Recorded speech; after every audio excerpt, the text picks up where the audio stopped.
Welcome to the live stream, guys. Afternoon live stream. Look, to be honest, I was planning on what I saw. She was on. Candace Owens was on Piers Morgan.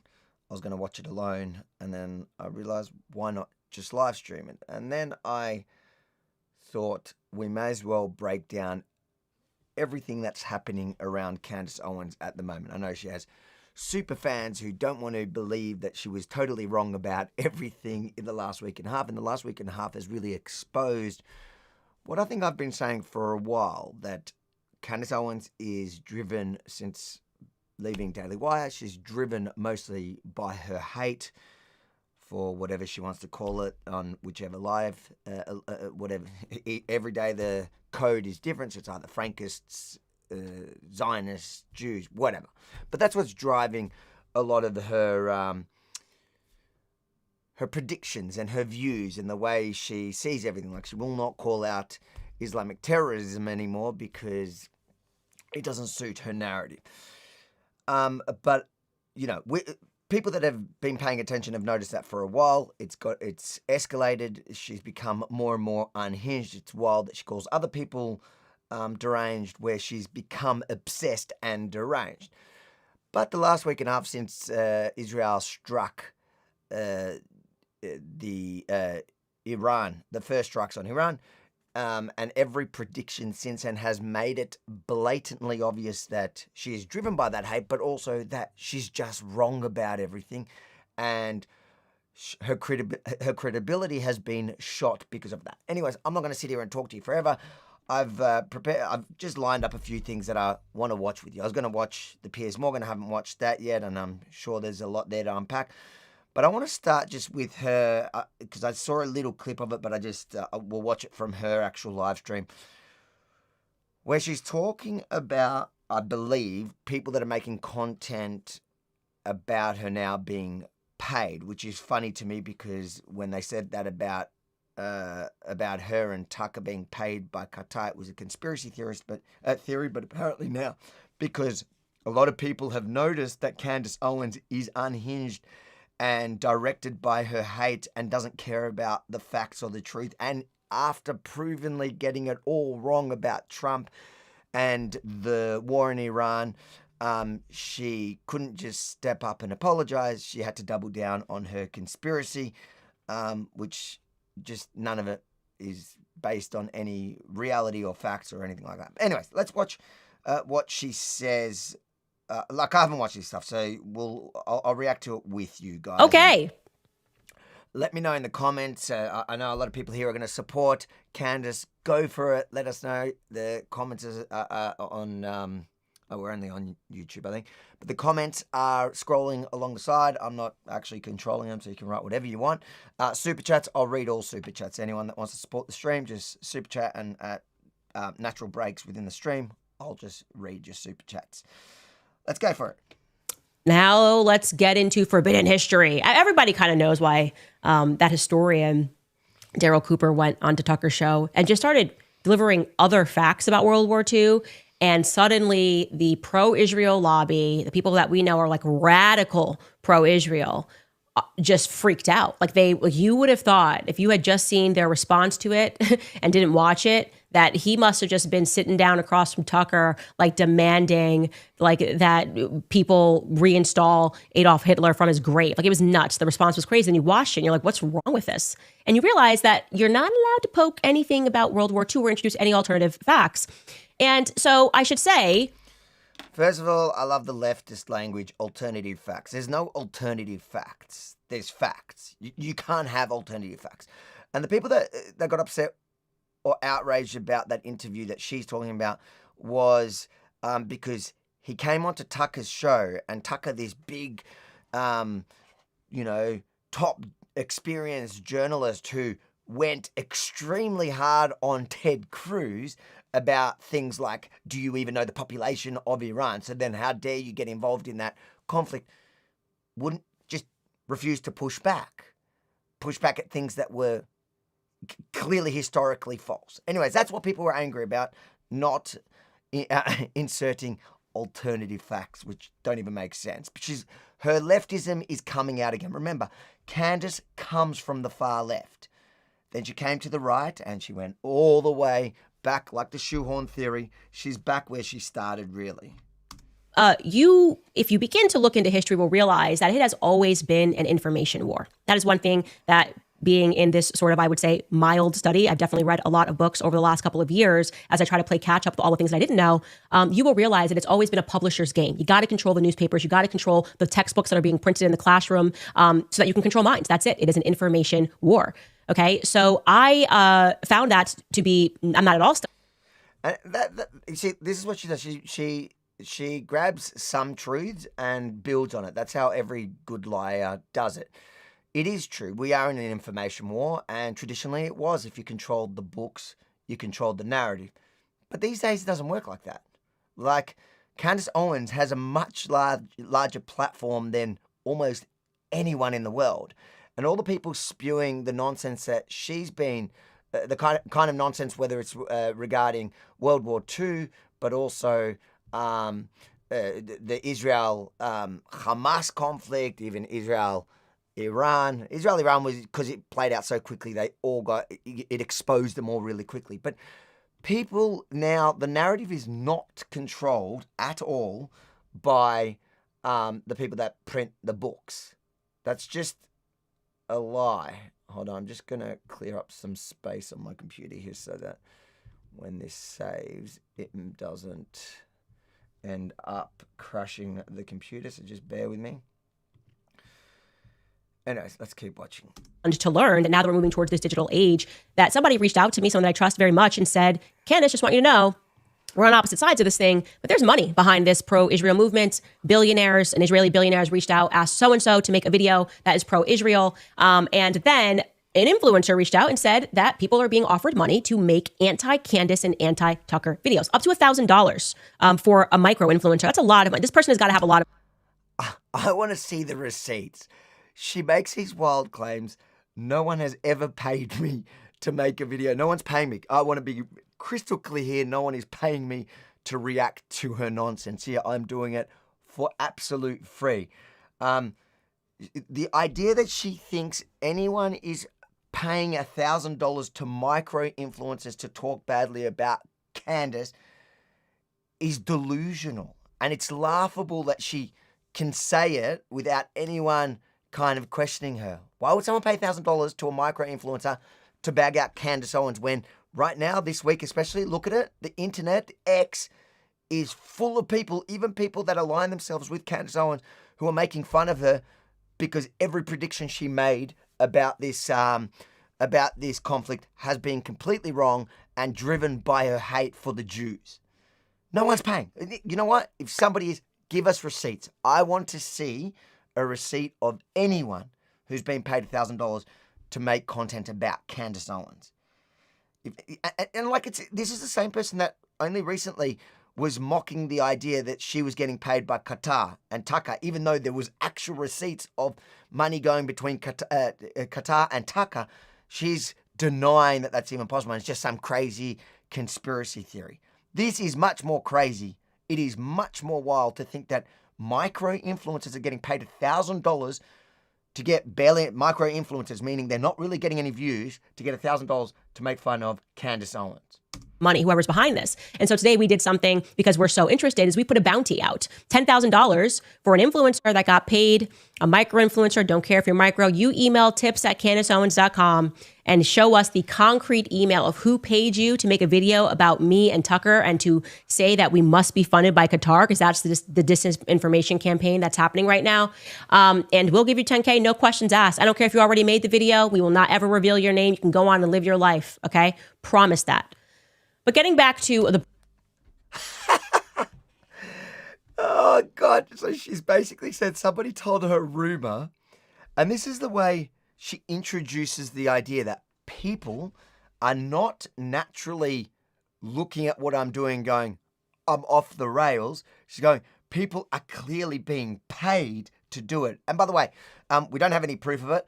So the way she introduces the idea and still look legit is going, hey guys, we have a tips line. So if you're one of the people that got paid that I've heard about, we will 10 times what you got paid, that $1,000 for being a micro influencer. Mate, if you got this tip, show us how you got, who? Give us an example. Who do you even suspect? There's no one. No one got paid. We're all doing it for free, Candace. We're all doing it for free because you've lost the plot, as the title of this live stream is. Broader point that I'm making here, which is that this has always been an information war. What I really did that pissed off the ADL and put me on their list, finally, speaking of Jonathan Greenblatt, was I started talking about the German genocide that nobody knows about. Like, and that was, if you watch this documentary, you will never be able.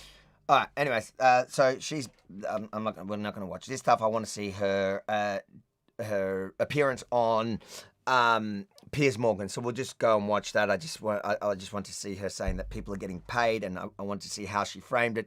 So basically, provides no evidence that people are getting paid to call her out.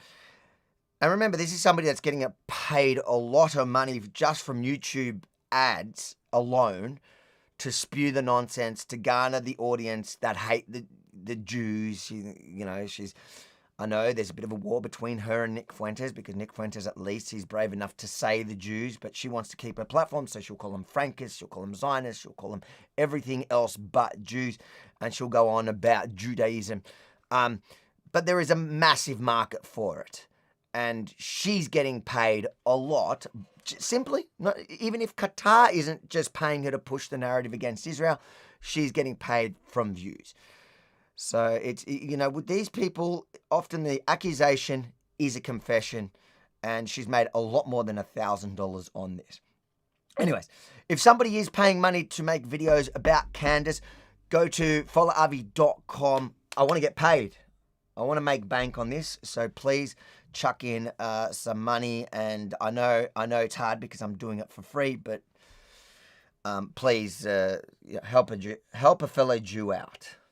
All right, let's watch her appearance today on, I think it's today, a few hours ago. Yep.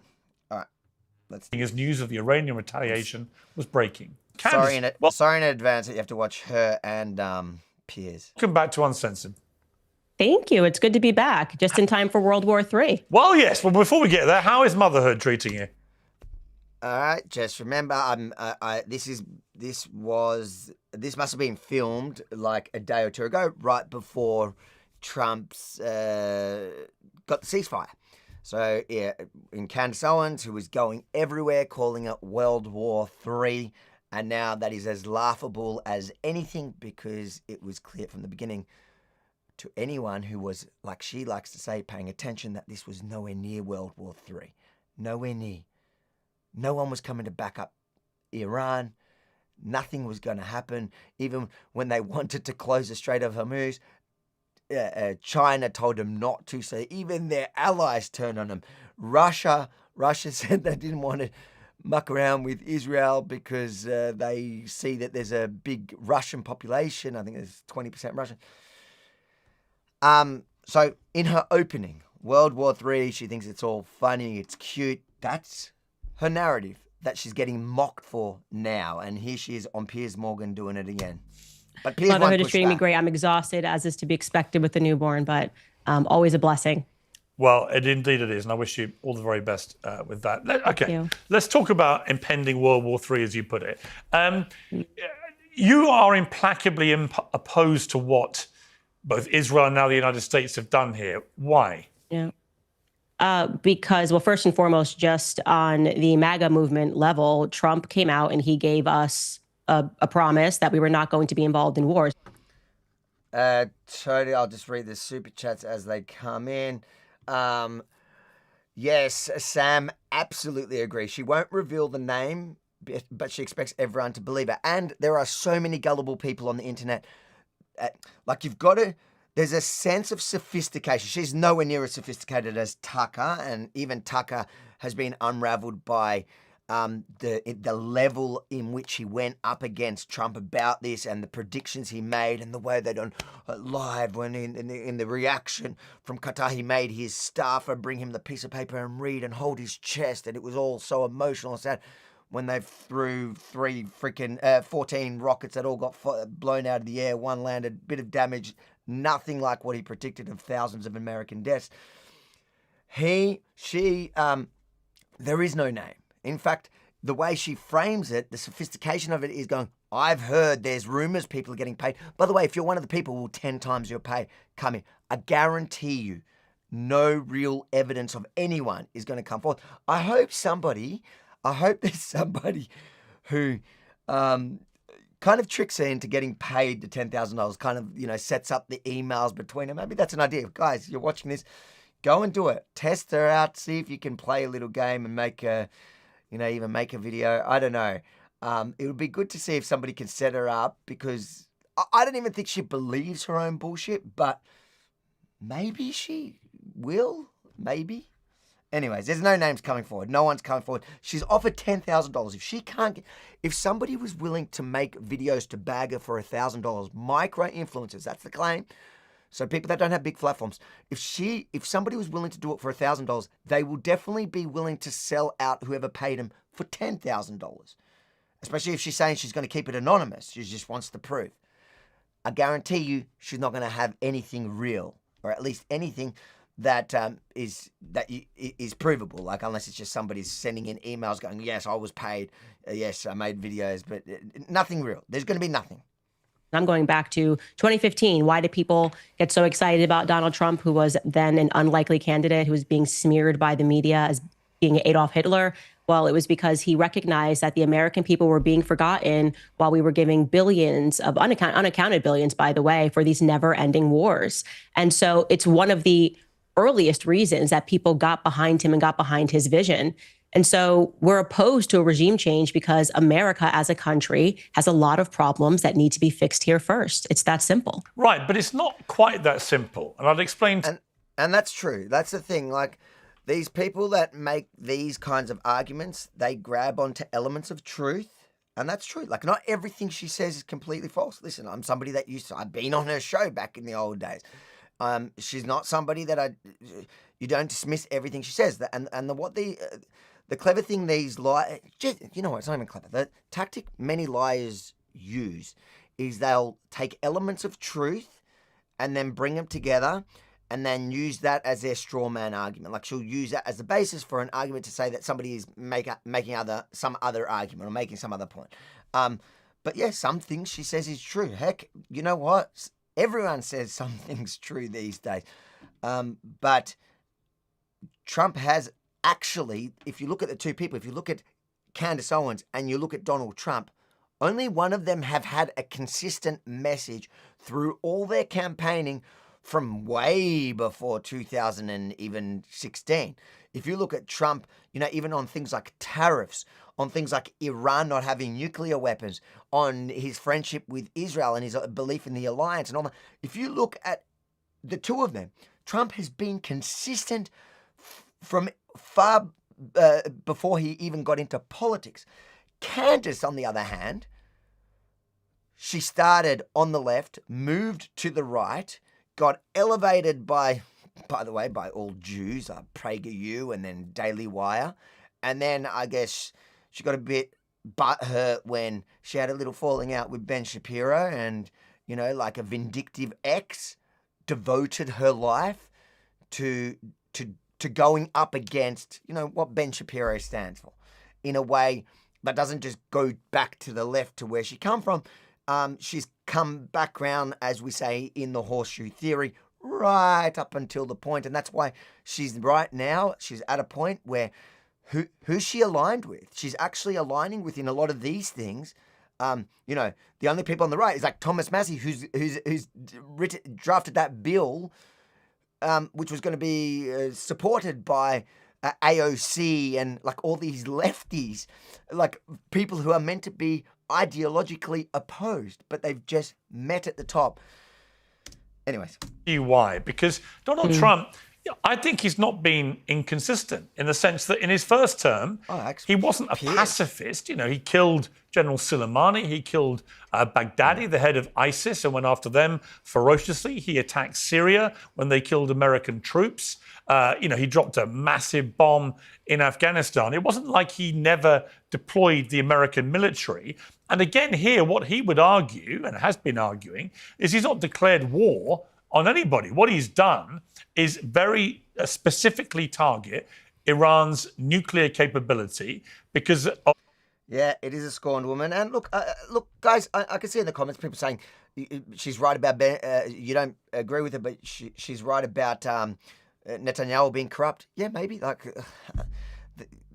there's right now Netanyahu's been years in the judicial system, but if you want to play that game, Trump was also dragged through the courts as well. Like, I don't know. That'll play out. Israel is a country where, ex-prime ministers go to jail for corruption. So it'll give it its time. But everything she does is blaming the Jews. If you don't see that, then you're being dishonest or super naive. If you believe, and I think if anything, the last week and a half should prove that she's wrong about everything and she's disingenuous in her arguments. Anyways, I think I hate her most here for actually making me agree with Piers Morgan. Like, Piers Morgan is actually saying something true. It's a bit like when she debates with Rabbi Shmuley. I get angry at Rabbi Shmuley that he makes me look at her and make her seem somewhat rational, because he's even more nuts. Reports coming out which said they had taken the enrichment of their uranium stocks from 3.5% to 60%, and that therefore the leap to weaponization was moving at a pace that couldn't be tolerated. I got to say, I kind of agree. Now, if he suddenly commits, troops on the ground, then that becomes a different thing altogether. But even when Trump talked about regime change, I think he meant from within, as we saw in Syria in December, where the people themselves rise up. And if that was to happen, why would that be a bad thing? Okay, so you're asking a lot of questions here. So first and foremost, the idea that you have to formally declare war on like a piece of paper in order for war to happen is a little bit ridiculous. I mean, he dropped bombs. He dropped bombs in Iran. So yes, we are a part of this war, whether we like it or not. Iran is now speaking and saying that they're going to shut down the Hormuz Strait. There's going to be impact on oil. Why would they do that? Why would they do that when the main victim of doing that would be Iran? I mean, 50% of China, of the traffic of stuff through there is for China, exactly, which is one of their allies. Don't care, not my business. The point that I'm making here is that let me translate that. Don't care, none of my business really means, well, that little fact doesn't suit my narrative. It doesn't help my argument, so I'm not going to use it. Like, if it wasn't supporting China, if it actually did support a narrative, she would care very much. If, let's say, closing that would directly affect America, for example, she would say it's an excellent. Anyways, the point is, it doesn't suit her argument. It is very important. It wasn't, but it was one of the things that she threatened would happen. Make the assumption that you can just drop bombs on a country and then say, well, you know what, we didn't formally declare war, is patently ridiculous. I think that is just patently ridiculous. What about when he killed General Soleimani, one of Iran's top military commanders? Sure, an assassination, a strike, and that, of course, came with some risk. It's a little bit different to be flying out basic bombs. Well, how did Candace Owens, because that was back when she was a super Trump fan and pro-Israel, how did she react when...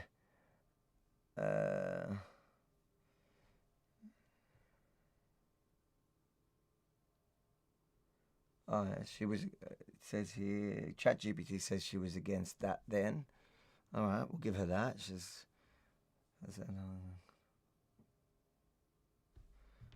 see let's see the link.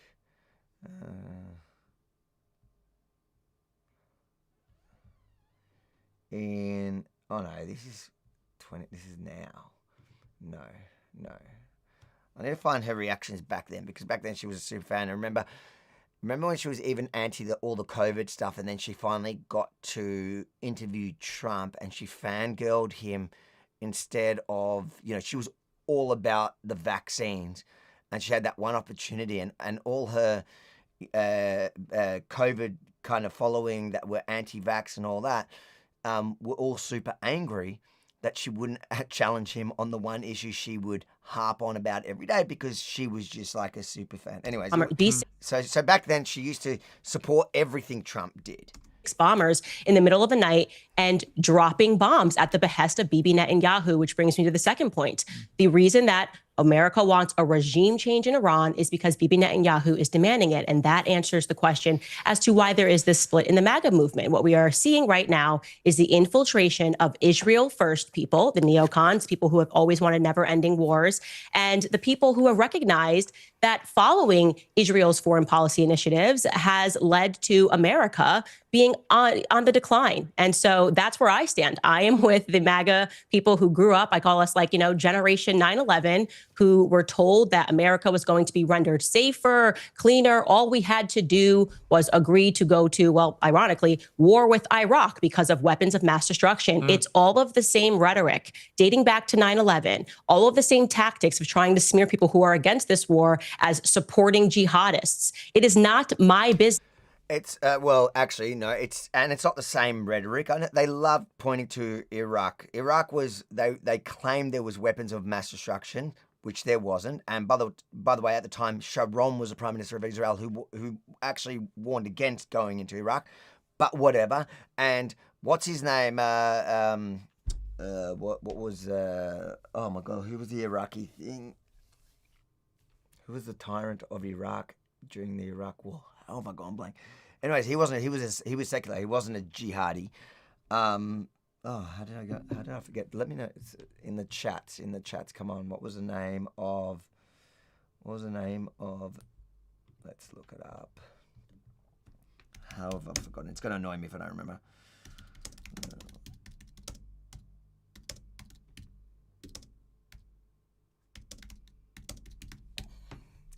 It is. There, Saddam Hussein. Thank you, comments. Jeez, how did I go blank? But yeah, it wasn't. There are similarities, and I understand the PTSD that people have. The point was, this was not an all-out war. It was a surgical strike, and Trump made that very clear from the beginning. This to affect a regime change in Iran. It's simply not our business. It doesn't impact us one way or the other. And we also are completely done with the idea that with these decades-long idea that we're doing it to spread democracy because we believe in international liberalism. There was no imminent threat to the United States when Trump made this decision to do what Bibi wanted. And I want to be... So firstly, to spread democracy, no one made the claim in this one. And that's true. That's the thing. Like, it's an argument, as Dave Smith would say, a straw man argument. Like, nobody's making the argument that to bomb the nuclear sites in Iran was to spread democracy. They were saying there was that basically... Iran was weeks or months away or days, whatever, away from being able to obtain a nuclear weapon because just now the IAEA had come out with the report that said that they've enriched uranium up to 60% when you only need it at 3 to 5% for civilian use, and to get from 60 to 90 is just weeks away, and then obviously from there is to the only reason why they would want that is for a nuclear weapon. So the arguments are different. There are similarities, and I can understand if you're talking to an audience who doesn't understand any of the difference. All you got to do is compare it to Iraq and basically invoke people's traumatic stress from that failed war, which, by the way, a lot of the people that campaigned against going into Iraq, unlike Candace, I don't think Candace was one of those people. Tucker definitely wasn't. Tucker was one of the people that rallied behind going into Iraq. But many of the people that protested against going into Iraq are the ones saying that the surgical strike on Iran was absolutely necessary because the last thing we need is an Iran with nuclear warheads. Clear here. This was not Trump's decision. It was Bibi Netanyahu's decision. And that is the reason that he did it. And we're very aware that Israel is dictating our foreign policy, and we would now like that to stop. Okay, but you wouldn't disagree, presumably, that Iran has been the main sponsor of terrorism in the Middle East through the Houthis, through Hezbollah, through Hamas. I mean, that's widely accepted and recognized. They've done widely accepted. No, that's just kind of... Really? You don't think they have? Has been a terrorist state. Okay, Israel... Okay, hold on. So she's denying, she won't accept that it's widely accepted that Hamas, Hezbollah, the Houthis are all Iranian proxies when nobody's denying it, not even Iran. And that's the point here, that to her it doesn't matter what Iran will do. It doesn't matter that they chant for the death of Israel and America. It doesn't matter that not only do they chant it, they do everything in their power to affect that through their proxies that they pay, they fund, they arm, they train. It doesn't matter to her, because to her, Israel is a terrorist state. Right now is imparting a genocide and a Holocaust on the Gazan people. So I'm really over this idea like somehow Israel has the moral high ground and we have to get behind them. I didn't say because that. we got to go after the bad guys. I wasn't saying that. We have. No, hang on. Look, we can come to Gaza, where I think we'll reach agreement about what Israel's government's been doing there in the last few months. Yep. These two fools will reach agreement on what Israel's done in Gaza. Two military masterminds. It's relevant. If you're going to call Iranians terrorists, if they right now had an open concentration camp where they were mass killing their own people, we would all be saying this is ridiculous. So it's rich to me. No, she wouldn't. No, she wouldn't. Like Iran literally oppresses its own people to a degree that almost nowhere in the world do they do that. Look at the Elven prison or whatever it's called. Like, look at what they do to women. Look at what they do to anyone that dissents. Like, they are a super oppressive regime to their own people. They are so unpopular in Iran that they are likely going to fall in the next couple of weeks, next few months, whatever. But the idea that they are not, like, what are you talking about? You wouldn't care, Candace. You wouldn't care because you don't care about the facts. All you care about is how can I twist this to Israel, the Jews, because Ben Shapiro dumped me. A scorn of a woman. That people are concerned. And it's every buzzword. Like they have, what is it? Their arguments are all the same.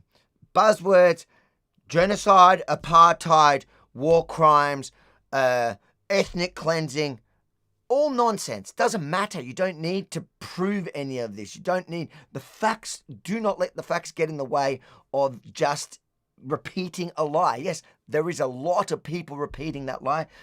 So it tends to cut through and get people, but she's an absolute clown. And she, not that long ago, I think I even have that video. Like, hold on, I'll bring it up. I lined up a few things. Let's see. Here we go. This is her talking about this kind of... Let me ask you something. So you're a proud Muslim. You're very, very proud of your faith. Absolutely. And you're also unapologetically pro-Israel. Absolutely. And some people go, whoa, how does that happen? Because we see usually the narrative, especially when you're talking about the Middle East, it seems that all of the blame, they always want to blame Israel, no matter what. The strangest things, anything could happen. It could not rain for 3 days. And it's, it's curse Israel, the Israel state, the IDF, they've brought about all of this. Where does that stem from? And how have you been able to separate yourself from that narrative? And I say narrative because you've been clear. I gotta say, she even looked less nuts there. Like, look at her. She was like more of a wholesome person, and and I've gone through this before, but it's like the fact that she's come out in the exact opposite position on all of this, when she had a real thought out position before, where she's looked at what was happening. She recognized how people just blame Israel for everything, never give them grace, never anything. And then she's and she doesn't understand why people just hate them. Why do people just hate them? And now she's just turned into the exact people she's asking about. That this is not the way actually the majority of Muslims in the West feel, but because we have people that are in power that are using their voice to put this narrative out there, it's become worse and it's become uglier. So the core of what I'm doing. Go after the info, not the person. I'm going after her info. Exactly what she's saying. I'm saying, listen to old Candace and her argument, and then she turned into what she was arguing against. Doing at the American Islamic Forum since we formed in 2003 is to speak truth to power. And the power in our community are the Islamists' establishment, those who believe that we should somehow believe in their interpretation of Islam and their attempt to attack free speech, to attack women's rights, individual rights, ability to criticize them. So top on the list of their power structure is their anti-Semitism, their demonization of the other. And they're, as always with the Jewish community, end up being scapegoats. And if you look globally, the Islamists will use the Jewish community to create and rel up and well up, if you will, anti-Semitism, anti-Semitic fervor in our community. And Israel is a constant target of that. Now, there's a term I refuse to use, which is Islamophobia, which is a term that the Islamists concocted to prevent criticism of Islam. And when in fact, yes, there might be some bigotry that exists against Muslims, and we can talk about that if you want, but the bottom line is they concocted the term Islamophobia to try to prevent criticism of Islam. And yet, they suffer from what I think the Islamists do of Israelophobia, which is... Never hear that term. Absolutely. And that... Never hear that term. Yes. Israelophobia. Can we say that? Can we now... we've been educated by old Candace. Can we use Israelophobia? Is that better than pointing to her anti-Semitism? The term really that they should talk about, which is they say, oh, we love Jews, but yet we don't like Israel. And yet BDS is not just a movement of an opinion. BDS is actually a movement to economically destroy the entire state of Israel. So I will tell you, I've testified to Congress a couple times on anti-Semitism. I think anti-Semitism globally is driven by most of the Muslim majority governments and their idea. I don't think you can defeat political Islam without first defeating its anti-Semitism. Okay. Because it is as we talk about disease, it is a pathognomonic. In medicine, we talk about pathognomonic signs, which is a key clinical sign. Anti-Semitism is a key clinical sign of Islamists and its intolerance. You see it in the women's movement's leaders of Linda Sarsour and Zahra Balloo and others that were kicked out because, they're so anti-Semitic. How did they not note that? That it's actually in Islamic text, like in the Quran, that it is vaguely anti-Semitic. Is there anything about Jewish people in the Quran? Absolutely. My book, A Battle for the Soul of Islam, has a whole chapter about the reinterpretation of passages that if you look at the Saudi primary, the dominant interpretation, the most common passage I say as a Muslim 17 times a day is the opening Fatiha, the opening prayer of the Quran. We say it 17 times a day in our 5 prayers. The Saudi interpretation, that's to the hundreds of millions of books around the world, takes that and says, where we say, follow the path of God, not those who've gone astray, etc., etc., the Saudis put in parentheses, not those who've gone astray. Then they put in parentheses, they add, like the Jews. Okay. And then in chapter 5, there's in chapter 5 a number of passages that talk about battles against Banu Qurayza and other Jewish tribes. So what do we do with that? We have to embrace a modern interpretation that says, you know what, that might have applied to the 7th century or a battle happening at that time in 623 CE, but it doesn't apply anymore. Yes, what happened to Candace from those days? But it's funny she made the exact arguments against it. We'll keep watching that, but 1 second. Let me just read. Jimal, thank you for the super chat. Much appreciate the support. Baz, the Dark Horse. Yeah, mate, you're always here. Come on, Avi, women and the left, don't let the facts get in the way of their fellow feelings. Defund the ABC. Absolutely. Listen, I honestly, when I look at it as on a human level, I think that a lot of her hate comes from the scorn of a woman. Like, it is just the fact that she was hurt by whatever happened with her and Ben Shapiro on there, and she's just jumped onto this this train of hating Jews. It's like feminists and hating all men. Like, one Jew she feels did her wrong, and she's made it her life mission. Maybe it started unconscious at first. I don't know, but it is there. All right, let's keep watching that. Thanks for the super chat. About Iran having nukes. What I'm concerned about Israel, who won't even admit that they have nukes, having nukes, while at the same time, they are executing a genocide and a Holocaust in Gaza that the world is watching. So who's the bigger terrorist is the question. An exercise, a Holocaust and genocide. Spoken like a true lefty. There is no genocide. There is definitely no Holocaust. Like, for anyone that loves her, if Israel wanted to commit a genocide in Gaza, why would they wait 2 years and for the patience of most of the world to expire to commit that genocide when they could have literally done it in days in the beginning? And by this point, most of the world probably would have got over it already. It makes no sense. It's not true. She knows it's not true. It's just a way to demonize Israel. Now, when you make the argument, why should Iran not be allowed to get nukes? And to make this as an American is insanity. Why should we let Iran not get nukes when Israel's the real threat and they have nukes? So for starters, Israel, the regime, does not hold mass rallies calling for the destruction of America, Candace. Your place that you pretend to love so much. America first. They literally chirp for your destruction. They've literally murdered hundreds of Americans. And so for you to think that your enemy, Israel, as much as you hate this, Candace, is your ally and also a Western democratic state, for you to think that your enemy has the same moral thing to be able to hold nuclear weapons is insane. So Israel has never chanted for the destruction of America or anyone. They've never chanted. And if they wanted to destroy Gaza, they could have, and they haven't. They don't need nukes to do that. They've had nukes for a long time, and they've never threatened to use it against anyone. On the other hand, Iran calls for the destruction of Israel and America and Britain all the time. The regime itself, and they are Islamists.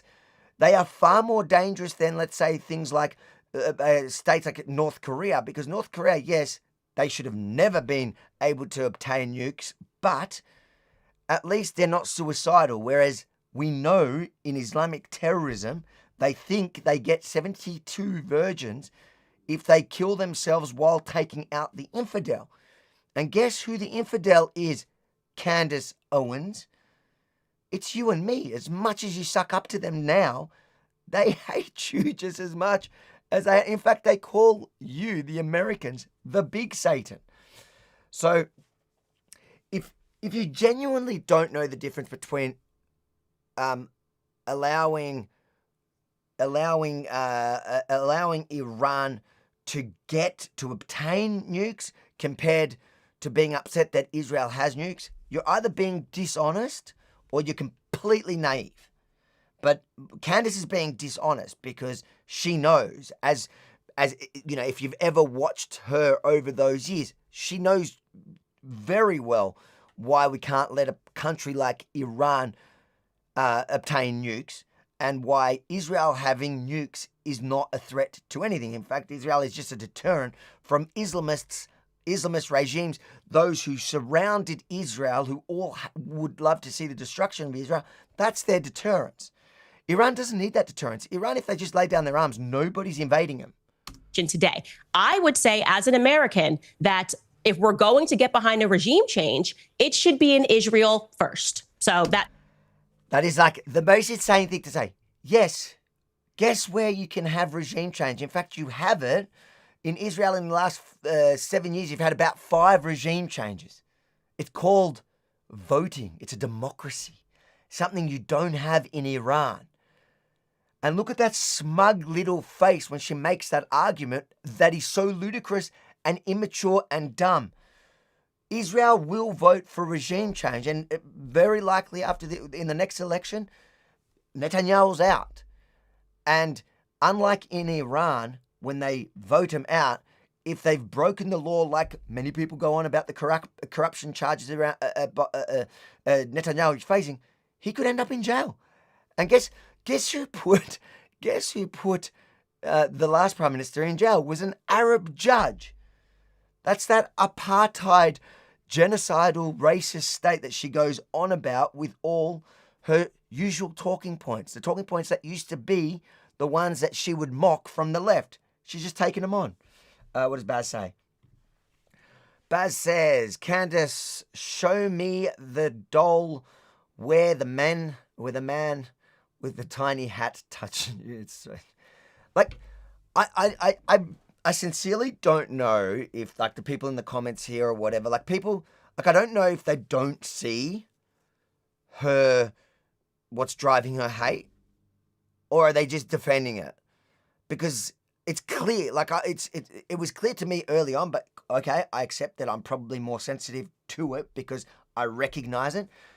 But are people really looking at what Candace Owens says and thinking, no, she's making a genuine argument because she cares about America first, or she cares about these issues, and it's not the fact that she just hates Israel or Jews now? Like, do people really, really believe that at this point? Because if it was really about that, why does she? And it's not just her. I was talking last night about the Australian Babette. They're all doing it, right? Where if it was really that you have a problem with Israeli policy, why do you have to demonize? Firstly, why do you have to demonize Israel as a whole? Question its legitimacy, and then demonize Jews and rewrite history around the Holocaust. Why do you have to do all those things if your problem is just simply the way that, one, Israel is executing this particular war, and two, just generally about America's funding whatever of Israel? Like, you can make those arguments, and those can be legitimate arguments if your problem is solely about American involvement, whether it's financial, whatever. But it's never really about that, because you don't have to demonize Jews and Israel and rewrite the Holocaust history. You don't have to do all that, but you're doing all that because it's not really just about Israel. It's not really about whatever you're arguing now. All right, let's read a couple. Let's see here. What do we got? Oh, wait, sorry. I read that one already. Thank you for the super chat. I'll read them all as we're going along. Love your shows, brother. Thank you, Ted. Really appreciate the super chat. And we have Gap Media. Appreciate your super chat. She mentioned you on her show today. Avi, not sure if you saw that. She flip-flops like a true female. She lost my viewership a while ago. No, I didn't see it. If you could point me to a timestamp, I'll bring it up and we can react to it. I've got to be honest, I've never really watched her shows. I've always seen clips floating online, and that's why I saw a little snippet of her talking about people getting paid to talk about her. What did she say about me? Or if you could tell me at what time, I'll bring it up on the stream. Let me know. All right, let's keep going. That would be my position. I think the position of a lot of people who are waking up to the fact that Zionism has brought us nothing but grief in America. Can you name one positive thing that Zionists have contributed to America? That us fight. So what's a Zionist for those who, it's now a dirty word. Zionist is just anyone that believes in the Jewish right to self-determination in their ancestral homeland. So it's like an Israeli patriot.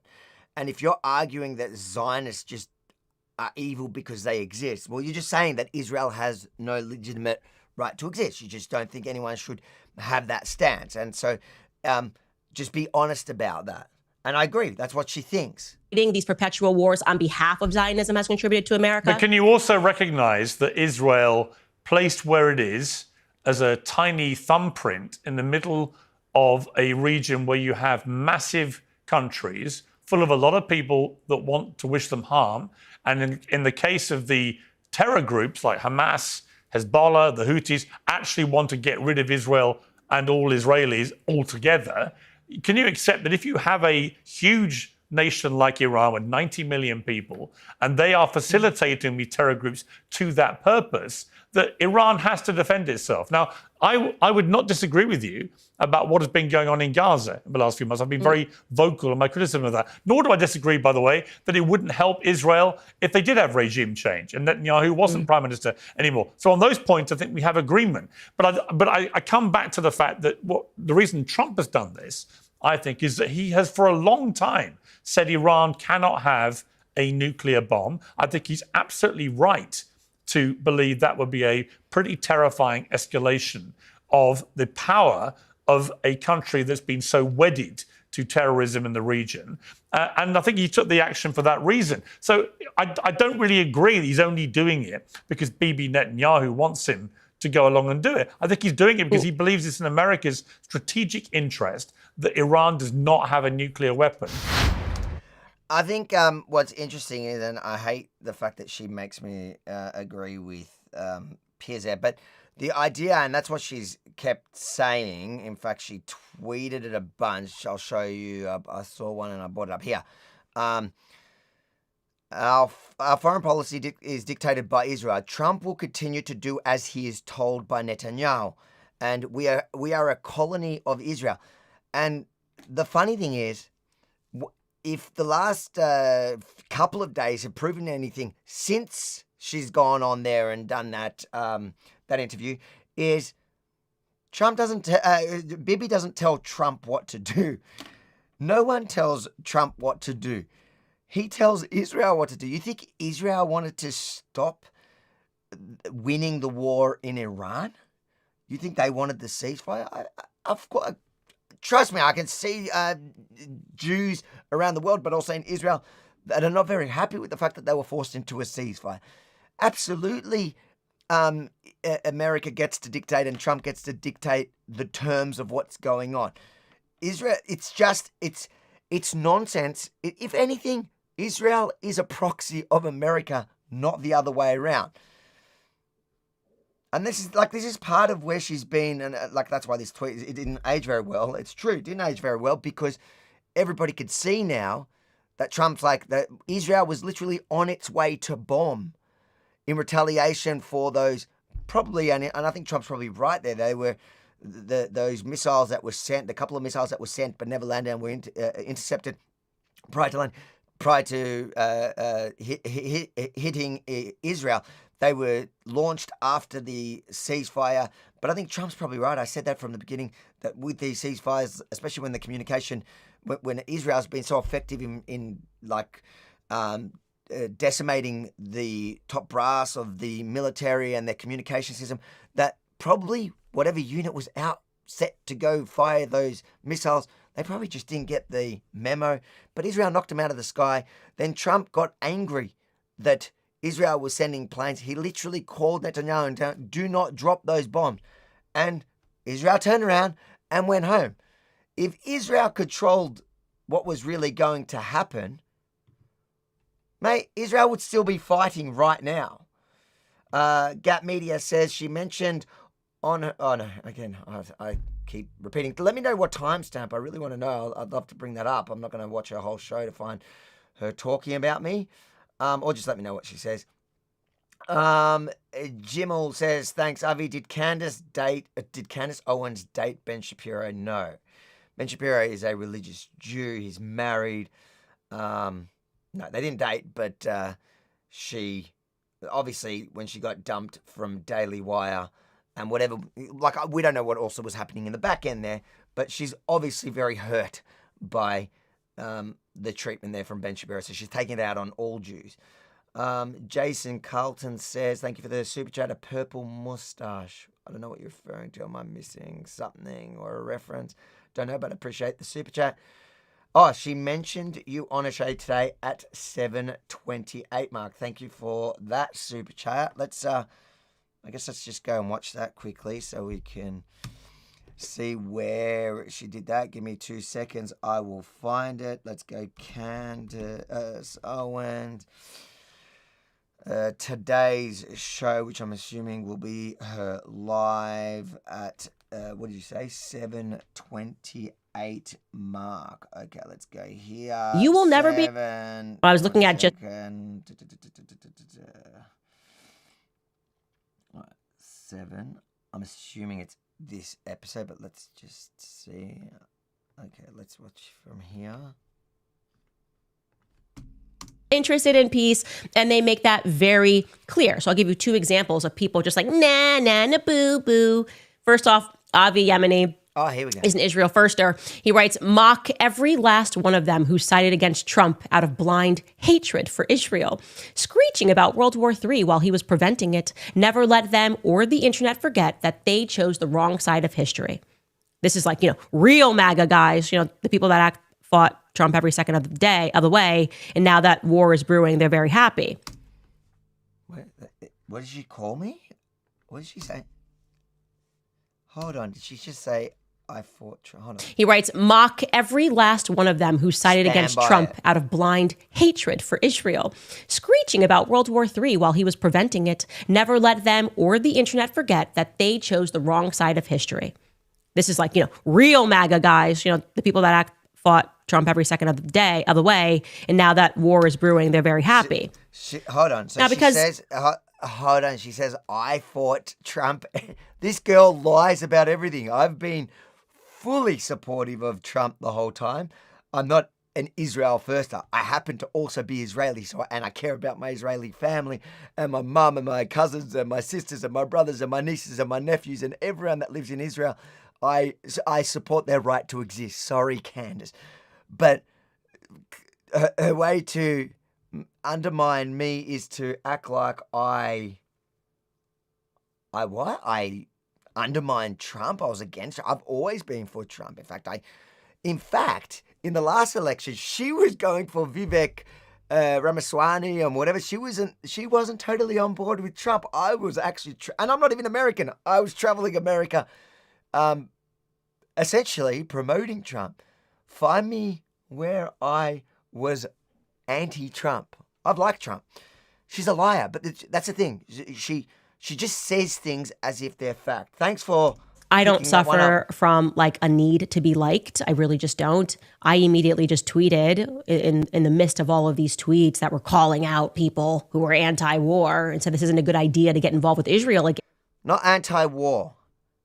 Anti-facts, anti-truth, driven by hate, and just wrong. Just wrong. She literally called World War III like a million times about this. And she was wrong and she can't accept it. And she needs to be embarrassed for it. She should be embarrassed. Like her whole credibility. You are a pundit. You are a media pundit that calls out like that. Your job is to unpack the news, predict what's happening or unpack it and work out what's trying to get to the bottom of the truth or whatever. And you literally got everything wrong. So you should be embarrassed. And I stand 100% by my tweet. I hope and the truth is the internet is doing it. Everybody is calling her out, and that's why she's feeling the pressure. And that something didn't smell right, that obviously this was dumb. And the most obvious clue to you that it was not going to be this simple is the fact that Bibi Netanyahu is involved, okay? This is Bibi Netanyahu, just to put into perspective for you. Okay. Anyways, that was her little nice. Thanks for letting me know about that. That was good. So she's upset that do I have a secret crush on her? No, I can't stand her anymore, and I can't stand her for the same reason, for the exact reason of that. So she puts up a screenshot of me and claims that I was anti-Trump, which I've never been anti-Trump. I've always supported Trump. I know that some of the people that did support him in what he's done now have been anti-Trump, not me. And am I an Israel first? No, but I absolutely believe in my friends, families' right to exist. And as much as Candace Owens doesn't. And the thing is, more importantly, she was wrong. And she just can't say sorry. It's one word. Stay cool. It is not in America's strategic interest. There was no imminent threat. He could have taken this to Congress and he could have allowed the people's representatives to vote on whether or not nobody does it was that. in the American people. No president in living memory has, with almost zero exceptions, has bothered to get congressional pre-approval for military strikes. We know that. You know that. Yeah, we know that. And that's not okay. By the way, that's not okay. Obama did more strikes than anybody, right? Yes, I mean, Obama never asked anybody for any permission. I'm not an Obama supporter. Yeah, that doesn't make it okay. By the way, like that argument, just so we're clear, saying, well, we've been doing it wrong forever, so we should just keep doing it wrong is not an argument that's right. I don't disagree with you about that. Okay, so I disagree with Obama doing it. I disagree with Trump doing it. Enough. And especially... But she only is suddenly voicing it when it's a surgical strike to target Iran's nuclear facilities, a country that threatens America. And it just happens to be the one because, as she says, she hates Bibi Netanyahu and Israel. It is absolutely about Israel. It's not that she cares that they should get congressional thing at all. She's never fought for that ever. It's just in this case. So if it was any other country, if some other country that had nothing to do with Israel was threatening America and they could do a surgical strike like that, she would cheerlead it. If it wasn't a war, if it was as clear as this that it wasn't going to be an ongoing forever war, she would be down with it. But she has never called for this ever before. When what we're talking about is what could rise to be a nuclear war, right? We should have done things the right way. And he had indicated that he was going to wait 2 weeks, and then he didn't wait 2 weeks because Bibi Netanyahu, at least according to the Israeli press, if you believe it, said, we're not waiting 2 weeks. We want this done immediately. But that's not what happened. No one in the Israeli press said that. She's such a liar. She just makes things up. The Israeli press were actually saying that Trump followed. A lot of the Israeli press were saying that Israel was just doing stuff, and Trump jumped on board when he got FOMO because he was like, damn, they're taking Israel, they're decimating Iran. Like, people were shocked. Even in Israel, they were shocked about the success they were having so quickly. And the Israeli press was reporting a lot that they were getting FOMO. And I know that because I watch it in Hebrew. How does she know what the Israeli press is? The only Israeli press that she always quotes is Haaretz. Haaretz, yeah? Yes, Haaretz. And she reads the English version of it, which is designed for anti-Israel haters like her who regurgitate it. Like, who else are they writing it for? They're not writing it for anyone else. No one in Israel reads it. No one that cares about the conflict outside of that read it, except for people that need talking points that they can point to as to support their argument. And that's their entire business model, is dedicated to people. The Israeli press were not saying that. And I don't even think the Israeli press were right. I think Trump was involved the whole way through. As Trump described it, the best teamwork in the history of teamwork. And I think, I think when you talk about this exact point about the 2 weeks, he said, I'm going to give him up to 2 weeks, and then struck 2 days later. I think that was part of his plan, worked out with him in how to deceive them to have maximum success on his targeted strike, because he always just wanted to go in there, hit them where it hurt, knock out the facility, and be done with it so he can go and get some peace, as he's always advocated peace through strength. But she just makes things up and says it like it's a fact in his Israeli press. That's if the Israeli press is anything to go by. I will say you are correct. He's not just doing this because Bibi Netanyahu demands it. He's also doing it because Miriam Adelson demands it. He took $100 million from Miriam Adelson. It was very clear what she wanted. She was clear that she wanted to annex the West Bank. So there was an imperialist plan that was put into place. So Miriam Adelson gave him $100 million to annex the West Bank, but Israel hasn't been able to annex the West Bank. They haven't annexed the West Bank. So she's just countered her own argument. And if you're saying that $100 million meant that she managed to buy Trump for Israel, then please explain Elon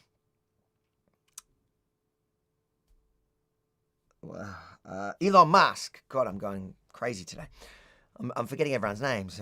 Hussein and Elon. Please explain how he dumped Elon Musk so quickly, who gave him way more than Adelson. Nobody can buy him.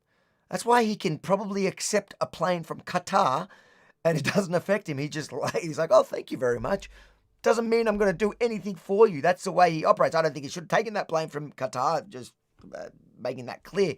But my point is, he's proven that he can take money from people who support his position. Like, the reason why Adelson puts the money behind him is not to buy him.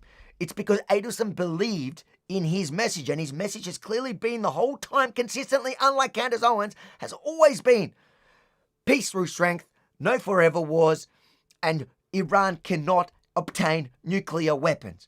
All of those he's maintained the whole time. And Adelson goes, yes, I believe in that. I'll put my money behind that because it's better than Kamala Harris, whose stepdaughter, by the way, now just voted for that Islamist in New York to become mayor.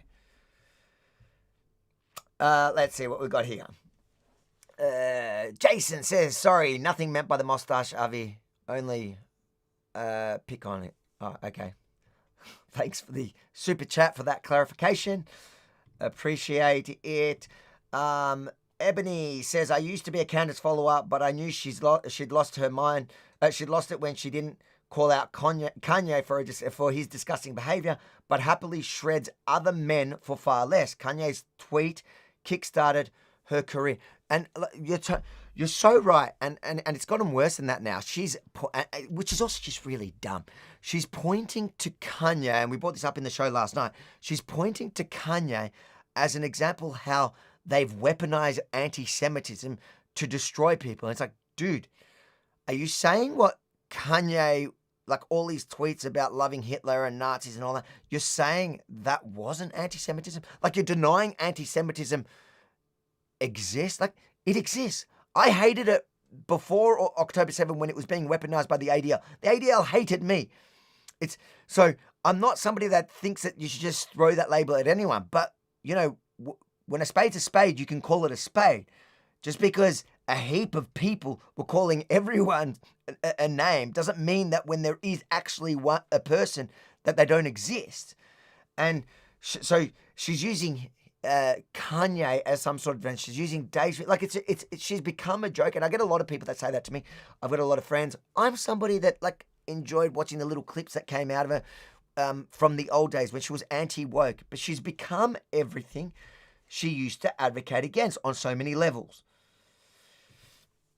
Baz says, Candace, I don't need to be like, plan is going very well, Candy. Yes. Baz, the Dark Horse, appreciate all your super chats all the time. And it's true. I think in time, look, I'm not going to say she's going to crash and burn because right now there is a massive market. It is very easy to monetize hating Israel, hating Jews, because you have, firstly, 2 billion Muslims in the world. A big proportion of that hate both. You have the fringe, the fake muggers, what does Trump call them? The panicans, that all went against him in this. That's a bit, the Nick Fuentes, that whole group of the extreme right that blame everything, all their failures in life on the Jews. You have them. You have the extreme left, and you see her. She started literally interviewing people, having him on her show, not to confront him, not to challenge him, but to agree with him. She's had, what's her name, Joy, whatever her name is, literally ideological. They're supposed to be on opposite sides, and they've joined together. So you've got these 3 groups.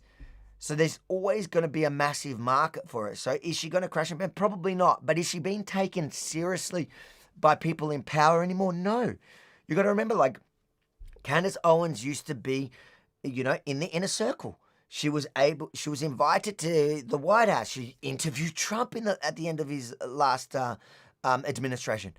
Now they won't touch her with a 10-foot pole.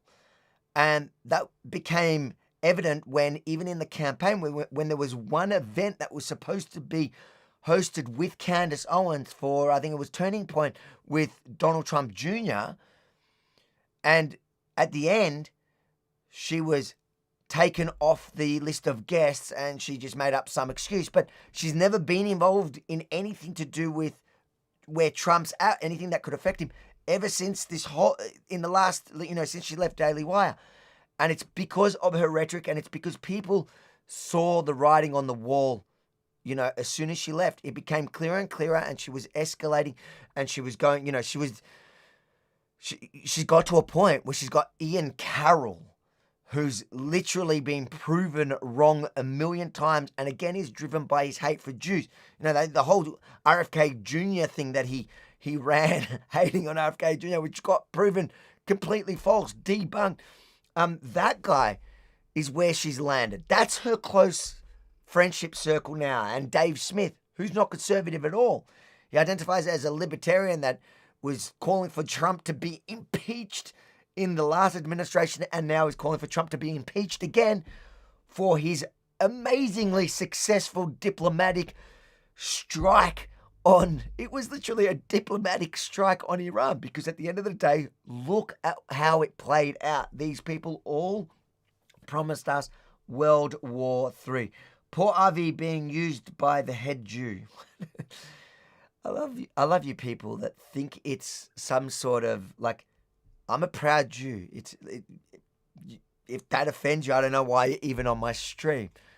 I am proud of being Jewish. I will defend Israel. But if Israeli policy gets something wrong, I am happy to call it out too. I did that all through COVID. But it's not like a slur to call me a Jew. It's not a slur to call me a Zionist. These are not slurs. I am proud of all those labels. What have we got? Gion says, I'm disgusted how popular anti-Semitism has become. demons showing their fangs again. We shouldn't repeat the mistakes of the past. You know, I totally agree. And I can't say it doesn't hurt. It doesn't hurt. It hurts to see how people like grifters like Candace Owens, who I used to have respect for, and Tucker Carlson, who used to actually advocate against people who were doing this, just jumping on board because that's where the money's at now. And that's where the popularity is. But just like history shows us that, you know, this takes us to a dark place, it also shows us that we come out of it and Jews survive it. And, you know, this is the first time in recent history that Israel exists. So the Jews actually have a homeland that can defend them. You know, everything that's happening around the world today is the perfect, exact reason why there has to be Israel. I don't trust the Australian government and their immigration policies of what they're importing into Australia to know that Australia is always going to be safe for me, for my kids, for the next generation. I am glad to know that I have a backup plan to get to safety when they import people that have been born and bred to hate me simply because I'm Jewish.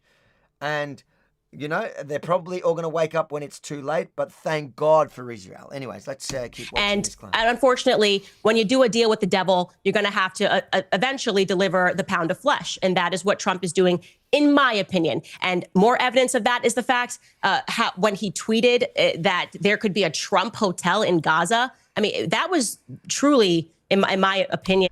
Look how she's become a complete lefty. The mean tweets again. You remember when she spent 4 years mocking the left about mean tweets? And now she's attacking Trump for what she defines as a mean tweet. She's a lefty. Wake up. She's exactly how she started. And the most inhumane thing he's ever tweeted. Well, I think it was pretty clear what he was doing there was pretty clear. He's saying he wants a better life for Palestinian people, a life where they have beaches, well, when you and they pair have that hotels, with Jared and they have golf Kushner courses. and Jared Kushner's private equity firm and their ties to what's happening in Israel, and Jared Kushner being on camera shortly after October 7th saying, wow, that property could be worth a lot of money. It makes me a little bit uncomfortable. It makes Americans a little bit uncomfortable. Now, just so you understand, Candace Owens feels uncomfortable from the mean tweet from Trump and Jared Kushner saying that that's good real estate because, by definition, the Gaza Strip is amazing real estate and it should be the Singapore of the Middle East. That upsets her, but thousands led by a regime by an Islamist Western hating regime chanting death to America, that doesn't bother her. Do you not see that? It's like, are you willfully ignorant? Are you blind because you just hate Jews more than you love America? And that's what it is with her. She hates Jews more than she loves America. 100%. What does Ebony say? I felt the change in Candace early. Same with the COVID scandemic. The silver lining to these disappointments is knowing my lizard brain is working. Yeah, I think a lot of people are waking up to her now. And like I said, like, it's funny because on X, all these people, what they point to, right? When somebody points out, you know, the obvious about all this, they'll comment, you know, like Ian Carroll will do that, or Jake Shields, they'll comment below it. When somebody makes a really sensible point in showing, let's say, Candace Owens now to Candace Owens before, or like anything we're talking about now, and they point it out and it's clear, it's obvious to anyone with half a brain. And what they'll do is they'll comment below something, you know,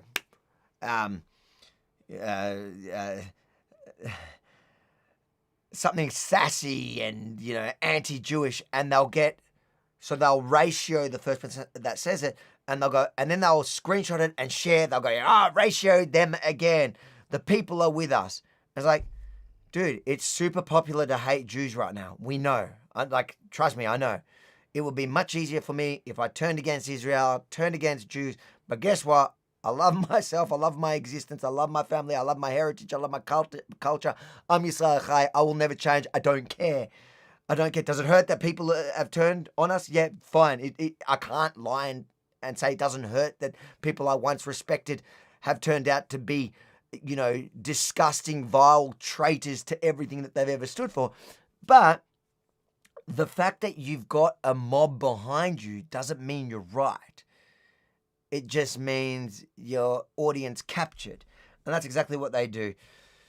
Anyways, let's keep watching this. Asked me to come onto your show to explain to you how the now very fractured MAGA movement is feeling, and I'm telling you that, right? No, it's and really. so I find, honestly, I do also. I find I find the split in the conservative movement in America genuinely fascinating because it and really is a genuine schism now. Yeah, there's a genuine schism, and it's only going one direction. And by the way, we shouldn't even call this a schism, because trying to dress this up and delude us into believing that the MAGA movement is what has Meghan McCain cheering, John Bolton cheering, has Mark Levin cheering, the literal fake. So it's funny. So what they do, and they all do this, I've noticed, is, well, firstly, she's talking about the fracture in the MAGA movement. There is clearly a fracture there, but I think in the last day or two, it's actually these ones that have been pushed out, the Hodge twins and all these people that came scream, exactly like my tweet that she brought up, all the people that condemned Trump, rallied against Trump, called it World War III, they're actually getting exposed. But then what they do is when they try to point out, like they're trying to act like it's actually they're the majority MAGA movement, they'll point to, yes, the neocons that supported Trump in this, and they'll go, you see, these guys think that they're MAGA now. They're acting like they're MAGA. And it's like, no, actually, like if you looked outside of online, all the polls indicated that the vast majority of MAGA supported Trump, no matter how much they rallied against him, no matter how much Candace Owens, Tucker Carlson.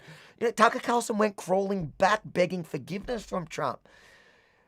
It actually demonstrates that these guys are the fringe and they're the irrelevant ones, and Trump will always come out on top, and Trump won't cower to them. He won't cower to Adelson, and he won't cower to these fringe lunatics who just are driven by their hate for Israel and Jews.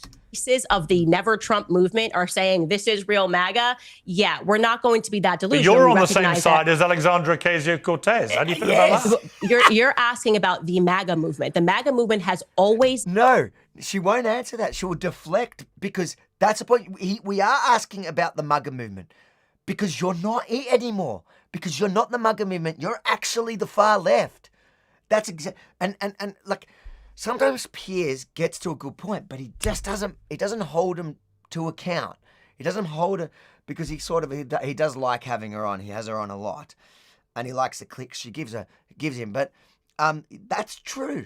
You are with AOC. So how can you say you're part of MAGA when she is the complete opposite of MAGA? Even all those neocons that you're talking about are not the complete opposite in the way that AOC is.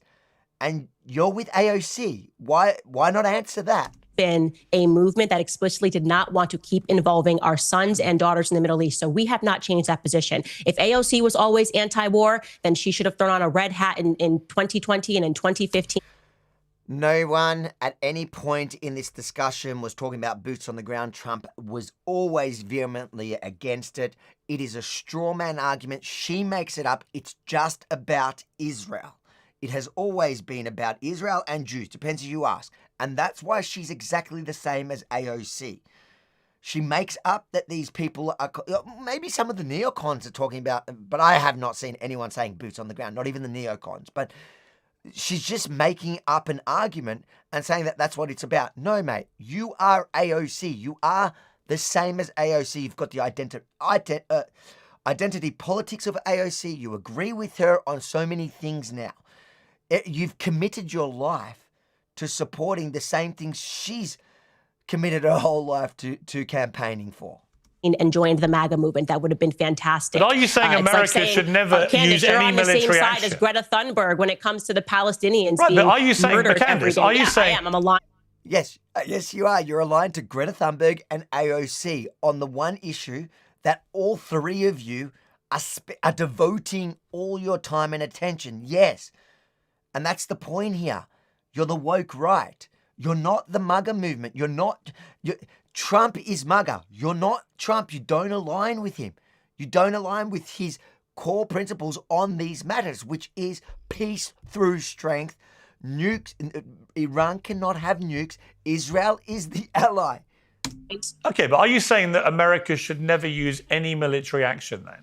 No, I'm not saying America can never use any military action. In fact, what I said earlier was I could get behind a regime change in Israel because I think it would fix a lot of issues that are happening and that has been happening to America over time. Like I said, why America wouldn't you want it in Iran? I mean, I'm reading an amnesty. Do you actually hear what she's saying? He goes, "Are you? That means you're against military intervention." And it exposes her exactly for what she is. She goes, "No, I'm not saying I'm never willing." What do you say? Let's use the exact word because that tells you everything. Are you saying? I'm aligned. Okay, but are you saying that America should never use any military action then? No, I'm not saying America can never use any military action. In fact, what I said earlier was I could get behind a regime change in Israel because I think it would fix a lot of issues that are happening and that has been happening to America over time. So she wants no military intervention unless for regime change, which no one was advocating for. But she could get behind military intervention in Israel for a regime change, a country that literally has votes every 4 years. You don't like, even if they were your enemy, you could just wait a few years and it'll be a different government. So this is something that it exactly exposes everything I'm telling you here. She's not anti-war. She's anti-fighting the Islamists that hate America because she perceives as good for Israel. She's happy to go to war. She just said she's happy to go to war against Israel. She's happy for her children to die to fight Israel. That's why you can't take anything she says seriously because she's dishonest. She's an absolute liar. And it is all about her hate and her disdain for Israel and Jews, all because Ben Shapiro hurt her feelings. But why wouldn't you want it in Iran? I mean, I'm reading an Amnesty International report from 2024. Because Iran is not negatively impacting. I'm answering your question because Iran's regime is not negatively impacting America on a day-to-day basis. When the leader of Iran says death to America, why doesn't that concern you? That's a chant. And by the way, I want to be very clear. Why are they chanting death to America? It's just a chant. But Jared Kushner and Trump's mean tweet about a Trump Tower in Gaza, that's much scarier. That's offensive. Those words are a lot more hurtful. But chants led by the leader of Iran, that there is that's okay. Why are they chanting that? That's kind of a random thing. Like I know because they want Americans dead. But why are they specifically chanting as opposed to saying, I don't know, death to China or death to Russia? What is it specifically about America? Well, they say death to America, death to Israel, death to the United Kingdom, actually. Oh, okay. Death to pretty much anyone that wants to stand up to them. Could have had something to do with our actions in the Middle East is why I'm saying that we need a change in foreign policy. It maybe has something to do with just like killing 1 million Iraqi civilians, okay? And this one's actually funny because I saw there's an Iranian who actually responded. That was one of the short clips that I actually saw. And he made the perfect point on this one, which, again, exposes nothing she says is what she's saying. She's always just trying to twist reality to suit her argument. So what Maya Tousi, who I think he's got a channel, so he's an Iranian. He goes, Candace is so stupid. She said the IRGC chant death to America because of the Iraq war, because that's what she just said, the 2003 Iraq war and the failed Middle East interventions. Considering the IRGC started this chant in the 1970s, she thinks the IRGC have a time machine and could have predicted 2003. She's a liar, and she knows the truth. The reason why they chant death to America has nothing to do with America's intervention in the Middle East. It has everything to do with them being Islamists who stand ready, who's devoted to a worldwide caliphate. And The big Satan that's standing in their way is not little Satan Israel, it's America. And especially the big Satan that stops them from at least advancing that cause in their region, not Israel, their direct neighbors, has always been America. So this idea that it's because of Israel and it's because of the million dead, what she's just saying, the million dead, is a lie. How did they start chanting it before all of that? Ebony, thank you for another super chat. Really appreciate him. The new AOC is ACO, anti-Semite Candace Owens. Yes, and I see a lot of people calling it Jew derangement syndrome, which I think is true. They all have Jew or Israel derangement syndrome. Depends which ones, but all of them, from AOC to Tucker Carlson, to her, to Greta Thunberg. We've learned how to say that now. They all have a form of either Jew or Israel derangement syndrome. As Bibi Netanyahu got on a congressional stage and said there are weapons of mass destruction, and we took that to the bank, and there actually were no weapons of mass destruction, so we just killed 1 million. It could have something. I could. And it's funny that he doesn't push back on that either. Well, firstly, it was Ariel Sharon that was the prime minister at the time, and he actually warned against that invasion. But don't let the truth get in the way. Don't let the facts get in the way of the truth. Don't let the truth get in the way of a good story.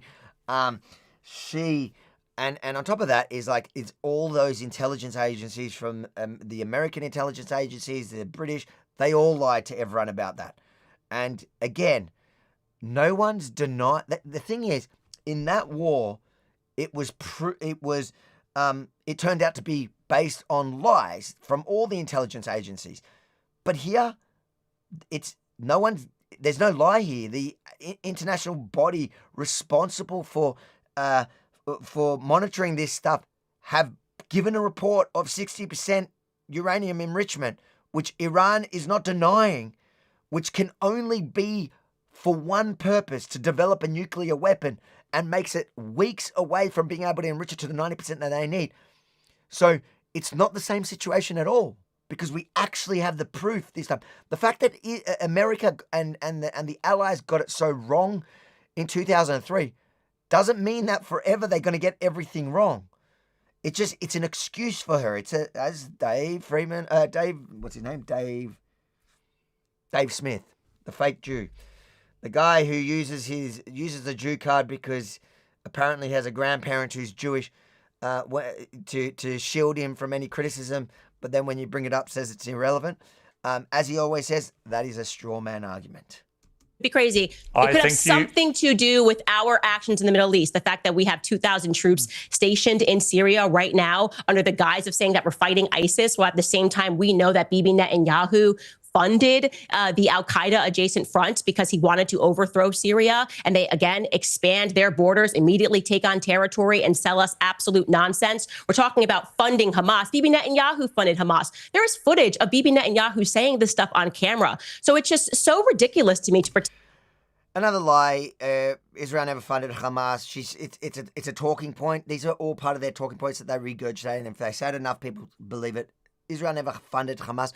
Bibi Netanyahu was in a situation where he either allowed Qatar's money to what was supposed to be the government in Gaza at the time flow from Qatar. He either was going to allow that to flow or stop it. Now, if he stopped the money, he would be criticized by Candace Owens and co. as being genocidal for stopping the money, for stopping even the money getting through, for them to rebuild Gaza, for them to operate as a government officially.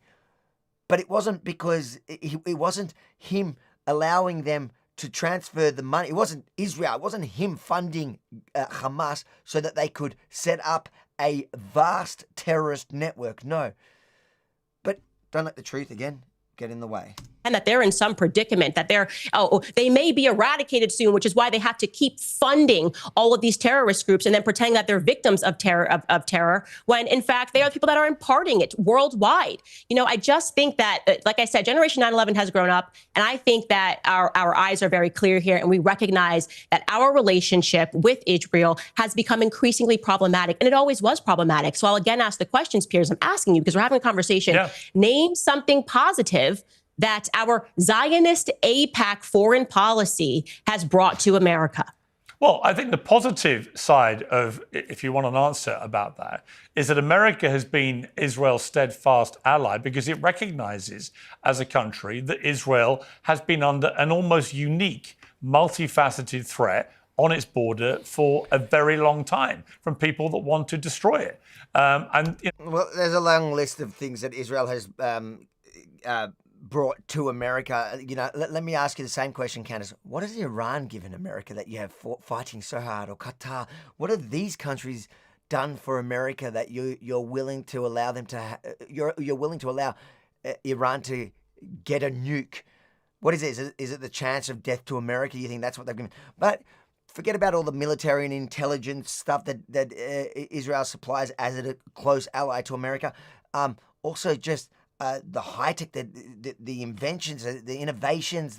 There's a long list of great things that come out of Israel. It is literally the high tech capital. It literally, if you look at per capita, it is one of the most successful nations, and in a really dark place in the world.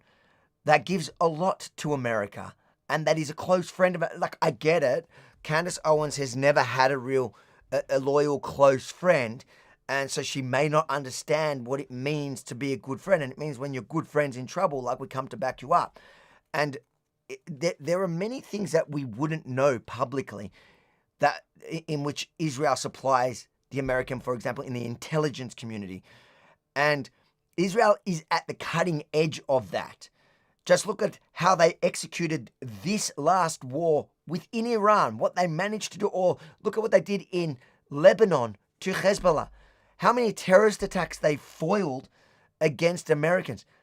But above that, like, if you want to look at all the great things that have come out of Israel, there is a long, never-ending list. What has come out of Iran besides terrorism, besides Hamas, Hezbollah, and the Houthis? What has Iran given us that you're willing to die on that hill? You may not see that as a benefit, but Israel has been very supportive to the United States in many ways, right? So why shouldn't America... I just want something concrete that has been benefit. Like, we got better in America in this way. Just name something. Gas prices, just something that the average American can relate to. Well, you're not going to have a correlation. The computer that she's sitting on right there has Israeli technology. There's one. Yeah, did you get that from Iran? You got any technology from Iran? Such a clown. Between Zionism and gas prices in America. Of course you're not. No, I'm just giving you an example. To just tell me one thing that tangible because what your argument here is like, well, you get a pat on the back and you can say that you helped this country, which was formed in 1948 by pretending to be refugees, if you will, and being invited into the homes of Palestinians, the horrific story of what happened. Well, they weren't pretending to be refugees. They were people fleeing a Holocaust. Let's be clear. Let me finish my statement. What do you mean pretending to be refugees? Let me finish my statement. When I say pretending to be refugees and being invited into the home, you would think that these people were helpless and were going to be grateful to the people that hosted them. People like Muhammad Hadid, Bella Hadid and Gigi Hadid's father, who was an infant at this time in his mother's arms. She had just given birth. They had invited these refugees. So not only does she rewrite the history when it comes to the actual Holocaust, then she rewrites the history about what happened when they fled Europe and landed in what was the British Mandate of Palestine at the time, as if the Palestinians or the Arabs, there were no Palestinians, the Palestinians wasn't a thing, there was Arabs, opened their, welcomed them in with open arms, which is just not true. If you look at the history from far before 1948, there was pogroms within the British Mandate of Palestine. Look at the massacre in Hebron in the 1920s. There was a bunch of massacres in Jerusalem. There were a heap of massacres. She's just rewriting not only the Holocaust, but and then on top of that, you look at people who came from like the Arab world, Jews like us, my family that escaped to Israel as refugees. Yes, they were all real refugees who were chased out by the Arabs that she's so willing to defend now because they give so much to America. What did they bring to America? Terrorism. Like, what are you talking about? And yeah, like this is the thing. It's all so twisted and backwards. And if you have to rewrite history to justify your position today, then there's something wrong with your argument. And that's what she does.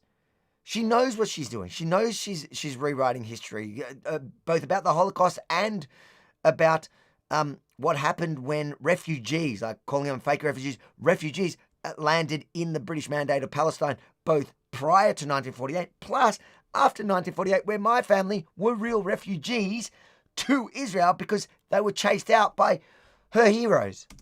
Because of the goodness of their heart. And then one day they return home and their doors are locked and they are told that if you try to enter, you are going to be shot and killed. That is the reality of how Israel was established as a state. Okay, that is not a stain that you can wipe from history. Most Americans growing up actually believe.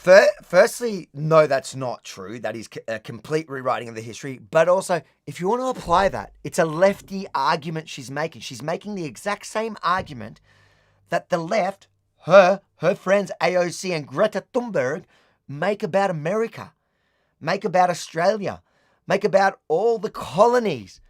It's the exact same thing. They say it's founded on this blood-stained war crimes and crimes against humanity or whatever. It's literally the history of the entire West almost. But she won't make that argument to America because she knows her whole audience, or not her whole audience, but the America First white neo-Nazi American part of her audience will reject that when you apply it to America. What happened was that, okay, it was a little messy. That's what happened. By the way, yeah, I saw somebody in the comments said that. If you want to know how insane her arguments have become, it's that it literally on the Iranians, so America's defined enemy, on their state TV, they were literally running Candace Owens tweets in defense of Iran. After wars, borders get changed. But at the very least, they were given money. I mean, you've lived here for hundreds of years. Here's money for your property. No, that's not what happened. They were forced out of their homes at gunpoint. Listen, and it's wrong. So we get to be the nation pat on the back. According to you, the thing that America gets. Let me finish. I'm going to let you finish. It's your show. We can. But let me finish. But your argument is that what we get to be is that nation that keeps supporting it as they continue to move. Candace has cred, Avi has none. Yeah, how's that going for you in the last week? She literally predicted World War III. Where's our World War III? Where is it? Everything she predicted in the last week and a half did not happen. So Candace literally has no cred, but she's saying what you want to hear. That's fine. And so, if that's what you want to hear, good. There's plenty of people spewing that nonsense now. But credibility, she doesn't have. Not in the real world. Not anymore. Their borders in this way. Now we're seeing that incursion into Gaza, and we are certainly going to see it by the end of this administration in the West Bank, because like I said, that is why Miriam Adelson gave Trump $100 million. Look, as you know, I oppose what the Israeli government is doing now in Gaza. I oppose the expansion of settlements on the West Bank. I think all of that is completely wrong. I do think America supports Israel because it remains the only democracy in the Middle East, and that's an important... They're not a democracy.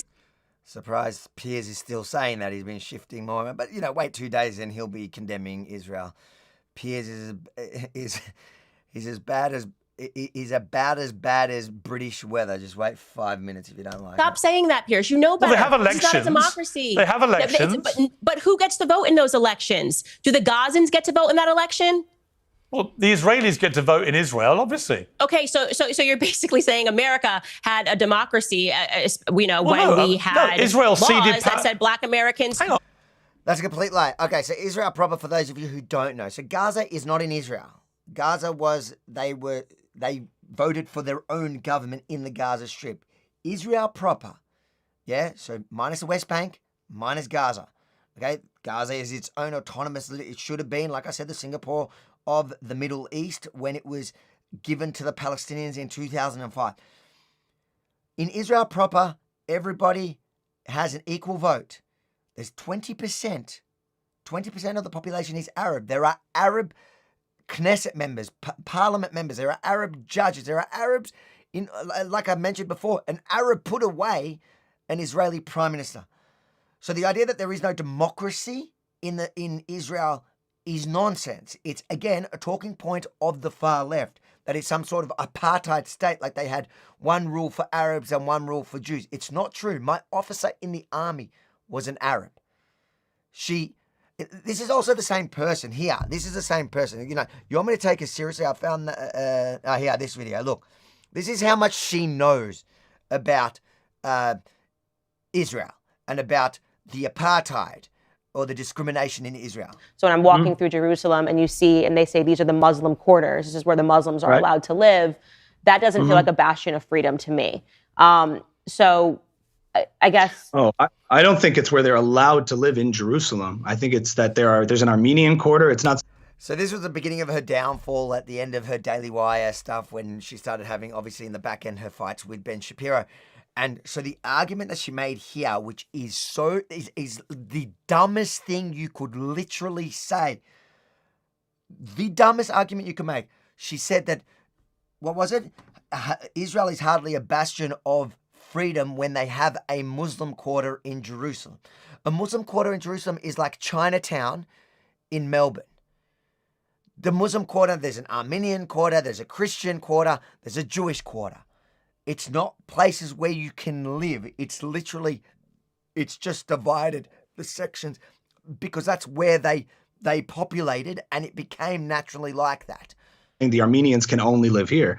It's that there are communities, just like there's a Jewish community in Jersey here, and there's a Muslim community in here. I don't to my understanding, it's not restrictions within Israel proper of where Israeli. I think it is where they have. I mean, at least that's what the rabbi who was taking me around. He said these are the Muslim quarters, so this is where the Muslims live. But he didn't say anything about legally saying they cannot live in other places within Israel proper. I mean, there's Israeli Arab citizens that. So when I'm walking through Jerusalem and they say these are the Muslims. She never should have recovered from that, making the argument that there was a Muslim quarter, so Israel is not a free democratic state. Every Israeli Arab has equal rights. In fact, the only thing that they don't get is they don't have to serve in the IDF. So in one way, they get better rights. That's the thing. After that video came out, she should have had zero credibility on this subject because she doesn't actually even know what she's talking about. She just repeats talking points from the far left. Michael, thank you for the super chat. Michael says, okay, Candace Owens has lost her moral compass. I have unsubscribed from this candy Islamic advocate. Mate, if it was from this little live stream, I am very proud that I helped you push along. But even if it wasn't, look, I think people... And those of you who, because you hate Jews so much, or you hate Israel so much for whatever reason, whether you're from the far left, the far right, or and I can't believe I'm even saying that now, but I don't know what else to call you guys, the woke right. All right, let's go. The woke right, or you're from the Islamist. She's saying what you want to hear now, but one thing we know with Candace, a bit like with Piers, is wait enough time, she'll shift her position to where she thinks the public opinion is going, and she'll annoy you, and then you'll realize, when you're willing to be honest with yourself, that she's a compulsive liar. And she either speaks on things like in an authoritative manner, which she doesn't know, like in that example where she talks about the Muslim quarter in Jerusalem's old city, and on Israel in general, or you'll notice how much she just lies by blatantly lying or through omission.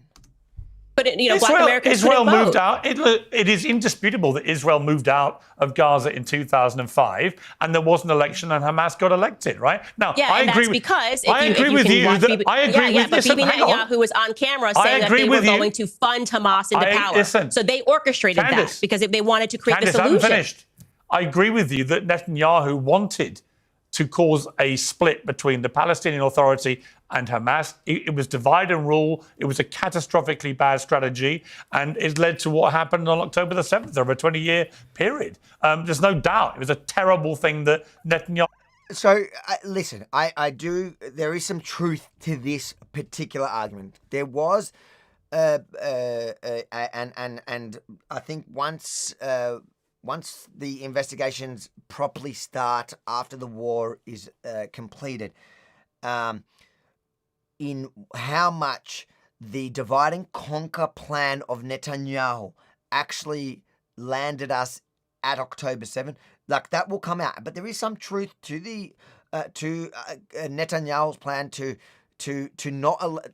help the division between Fatah or the Palestinian Authority, which rules the West Bank, and Gaza, so that they can't, because a united force against Israel is a much harder one to fight. How much of that led to October 7? I don't know. I think we'll have to see in time. But from the investigations, but the idea that they don't hold any responsibility, like Israel didn't create the terrorists. There was two warring groups in Gaza, and Israel, it looks like, or at least Netanyahu's government at some point encouraged them to fight each other, because if they're fighting each other, they're not fighting Israel. That didn't make them terrorists. They were already terrorists. They terrorized their own. They literally threw their opponents off buildings. They literally were committing acts of terror against their own people. So, is that responsible for October 7th? Stop taking away their responsibility, their agency. Like, it's like these terrorists didn't do what they did by themselves. Like, they actually committed the atrocities.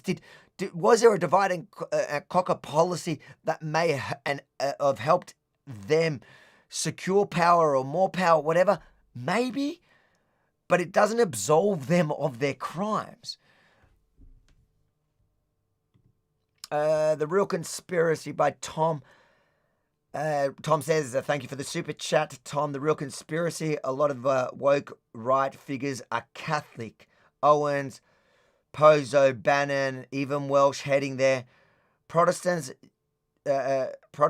just asking questions. Yeah, it is true. It's if you notice, like so when you look at from what I understand, and I'm not an expert in this, so if I'm wrong here, but from what I understand, the divide between the what are they called? The evangelical Christians that are like super Zionists. Like if you look at numbers, just in numbers, because Jews are such a tiny minority in the world, there's only 15 million, under 20 million Jews around the world, right? Up against 2 billion Muslims and how many Christians are there? 2 billion maybe. Anyways, when you look at the sheer numbers of people who identify as Zionists, and again, Zionist is not a dirty word. It's people who believe in the Israeli Jews having an ancestral homeland, to having a homeland in their ancestral, so Israel, basically living in their ancestral homeland. The biggest Zionists are actually evangelical Christians, which, from what I understand, are Protestants. And Catholics, and it's not even just Catholics. I think Catholics have a long history of a complicated relationship with Jews, but even Catholics, which changed. I think they changed something at some point, but with Catholics, what you're noticing, and a lot of these people, when they convert to become Catholic, they suddenly like she's a new convert. Tucker is, like, all these people who suddenly become super anti-Semitism. It's weird. They get all this Jew hatred. They convert, and so there must be like a bad strain. From what I understand, there is actually like certain churches in the Catholic Church which are super anti-Jewish and that. So I know there's something to it, but yeah, the evangelical ones, which are don't actually listen to the noise. They don't care. They see through all this bull. They believe in the old. They believe in the Old and New Testament. They look at it and they read it in a way that says that they should support Israel. I don't even look at it that way. I don't even look at it from a religious perspective. I've always said that I look at it just as a history book. It literally tells you who had the land. And even the Quran, I even look at the Quran. Obviously, I don't believe in the Quran, but the point is that if you look at the Quran, look at how many times it mentions Palestinians and how many times it mentions Israel. 0 times Palestine, and over 40 times, almost 50, I think, times it says Israel. But it's a good question you're just asking there, Tom. Sorry. What do we got here? We got Super Chat. I watched Piers Morgan this morning, Michael, and I've been disappointed all day with Candace Owens. Maybe Iran is paying well. Michael, look, it's funny because she's, I don't know if you were tuned in before when I showed how she's saying anyone that's coming after her, if she's heard they're getting paid, and she's asking people, she's offering. So she's her new conspiracy is people are getting paid, minor accounts, little accounts are getting paid $1,000 to make negative content about her, and she made a call out to any of those accounts that have been offered or have made videos to come to her, and she'll pay $10,000 for the evidence that people are getting paid to go against it. It's like, I don't know if she's getting. She very likely is not getting paid from Iran or anyone to spew this nonsense. She's getting paid by YouTube. There is big money in what she's doing, a lot of money. Like the kind of views that she's getting. Sorry, it looks like I'm. Sorry, I'm just gonna blow my nose a second so it doesn't look like I'm on the.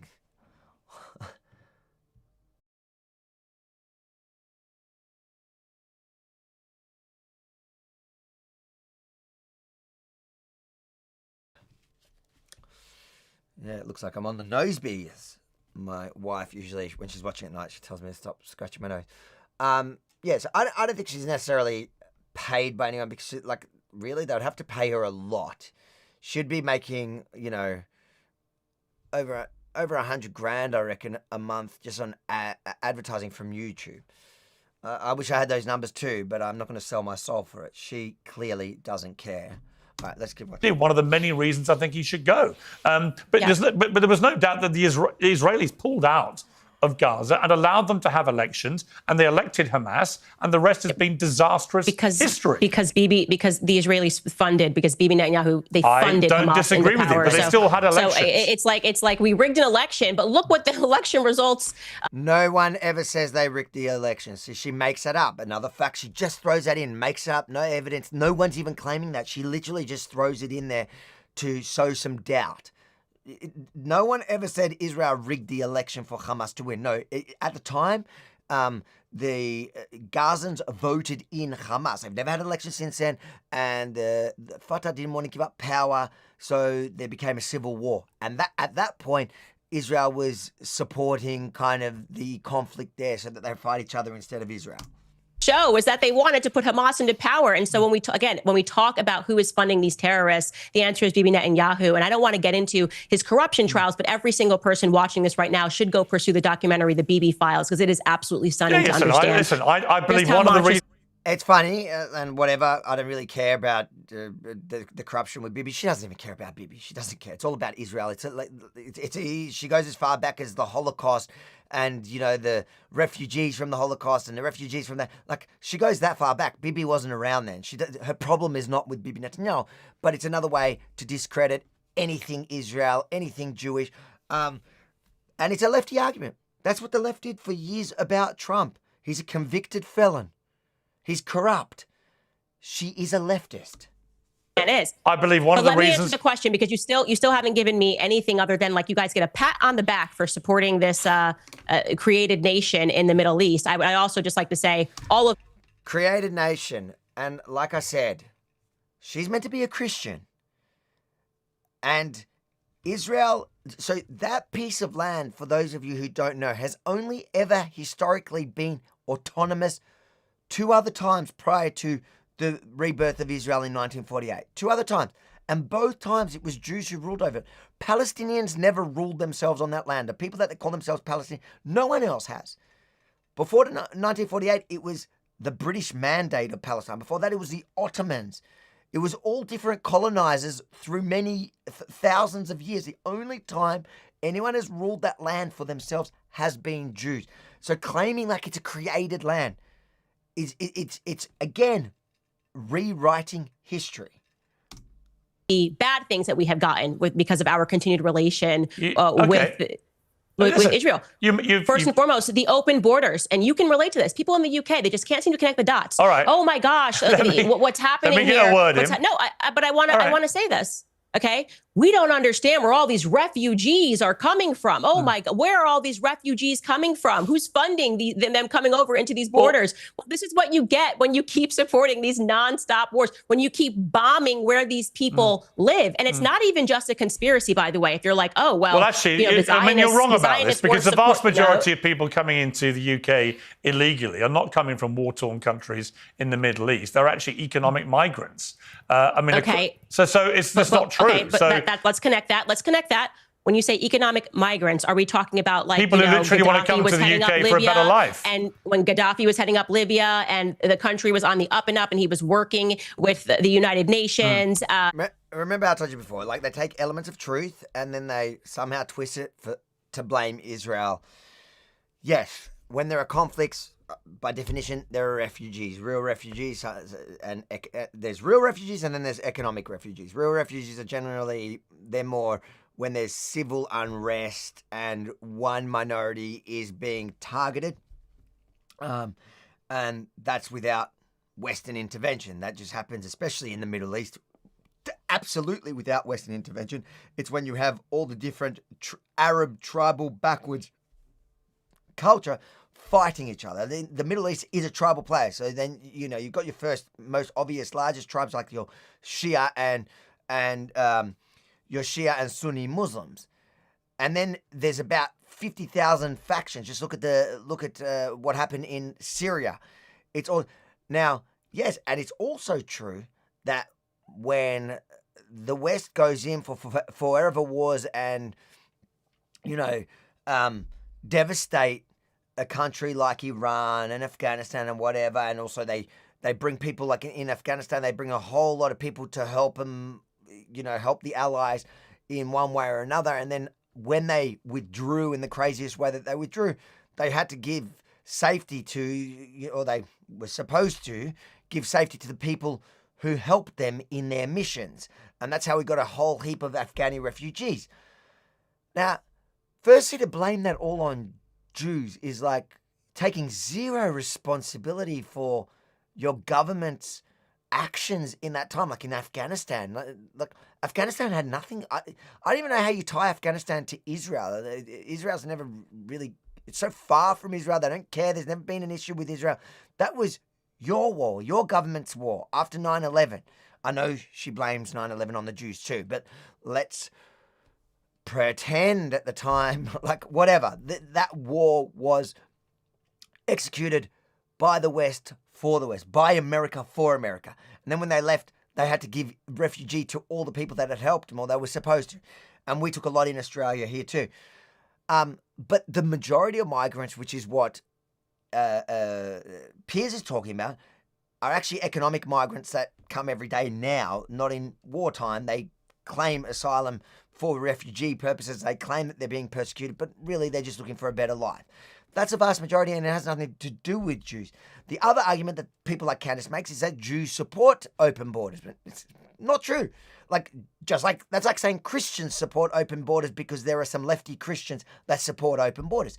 There are some Jews, and maybe prior to October 7, there was a larger, it depends also where. Like if you look at Jews in Melbourne and in Victoria, if you look at Jews in Australia and America in comparison to Israel. So in Israel, they're much more conservative. But when you look at it here in the diaspora, you look at Jews in Australia, they are much more left-leaning, but there are certainly conservative constituents. Like in Melbourne, it would be your Russian community, your Israeli community.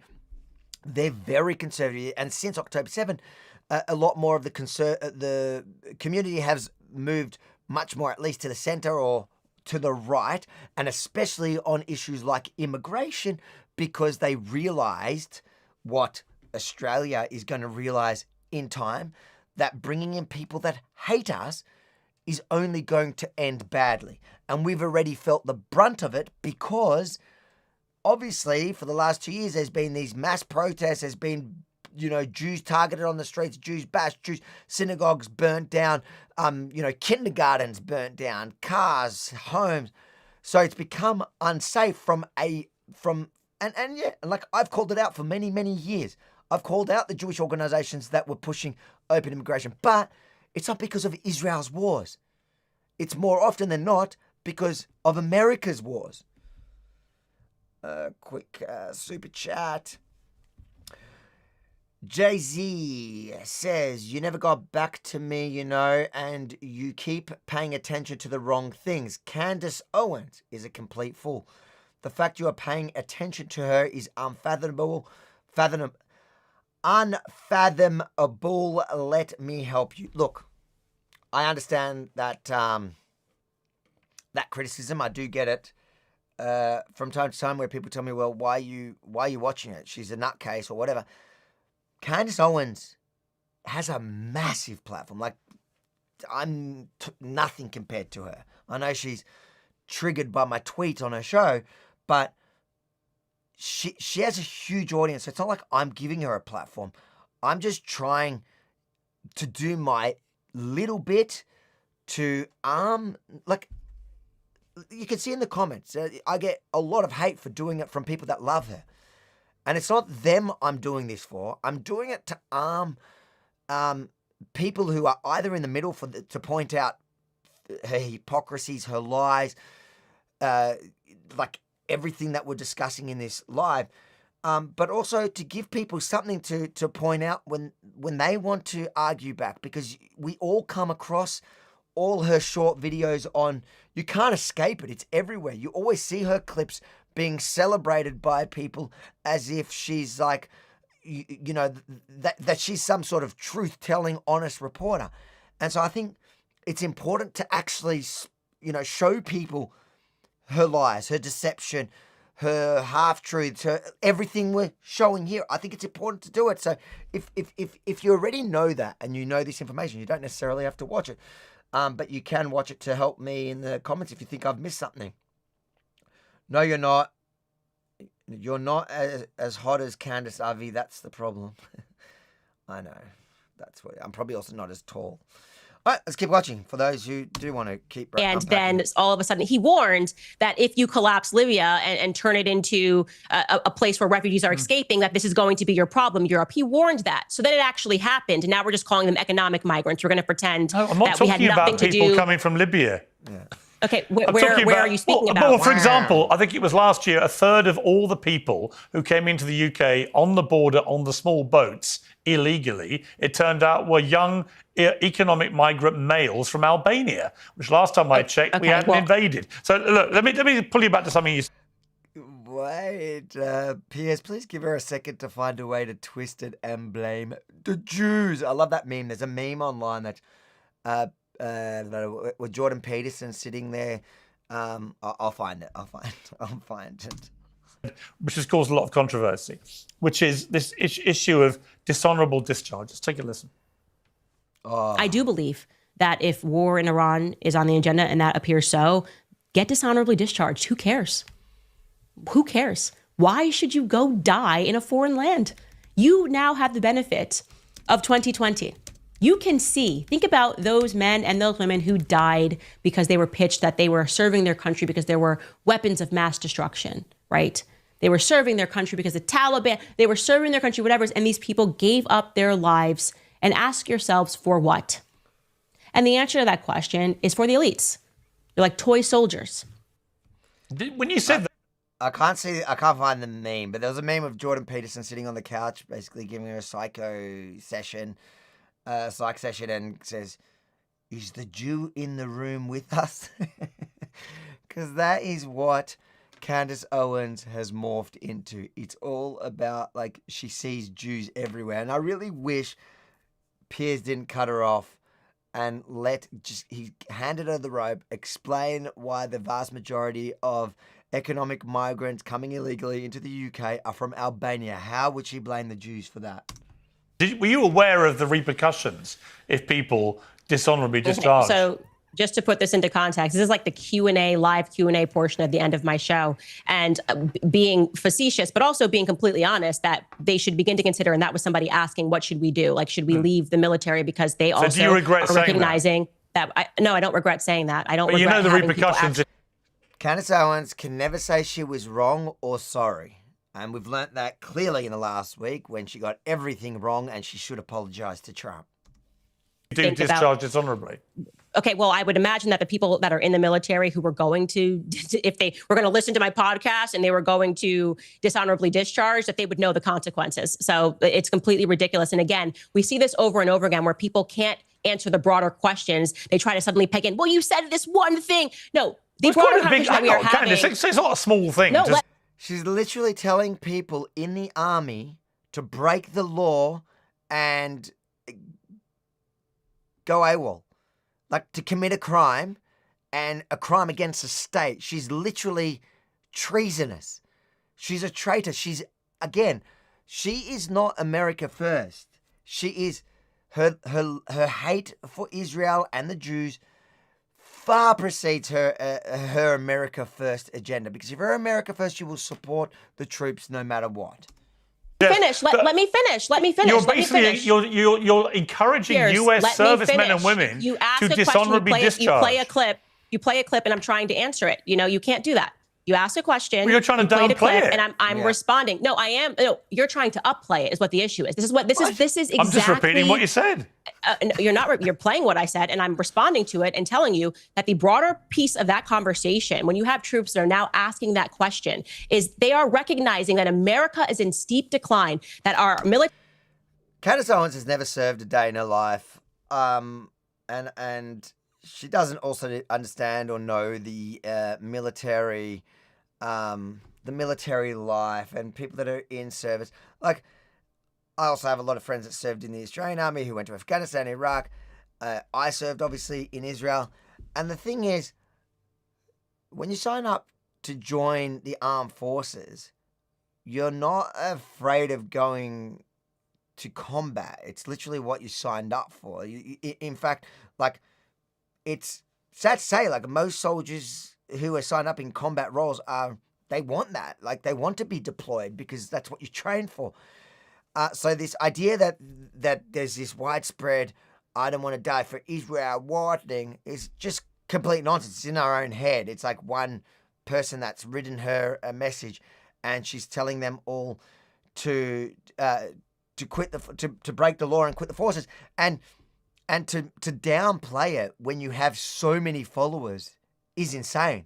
Like, that video has been viewed millions and millions of times, telling armed forces to break the law and go against essentially the state, against the country, the people that they swore to serve and protect.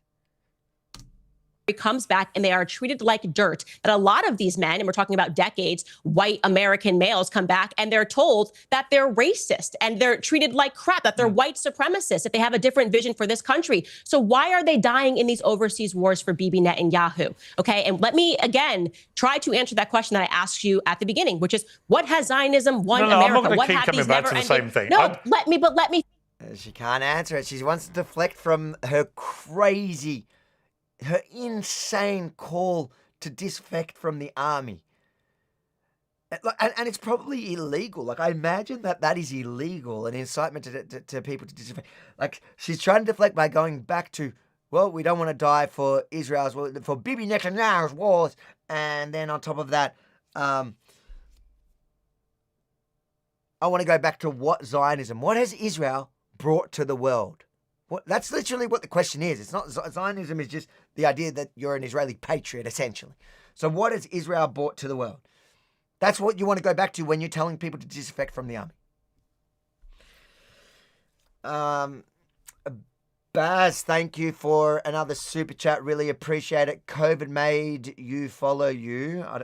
Maybe COVID made me follow you, I'm assuming you're saying.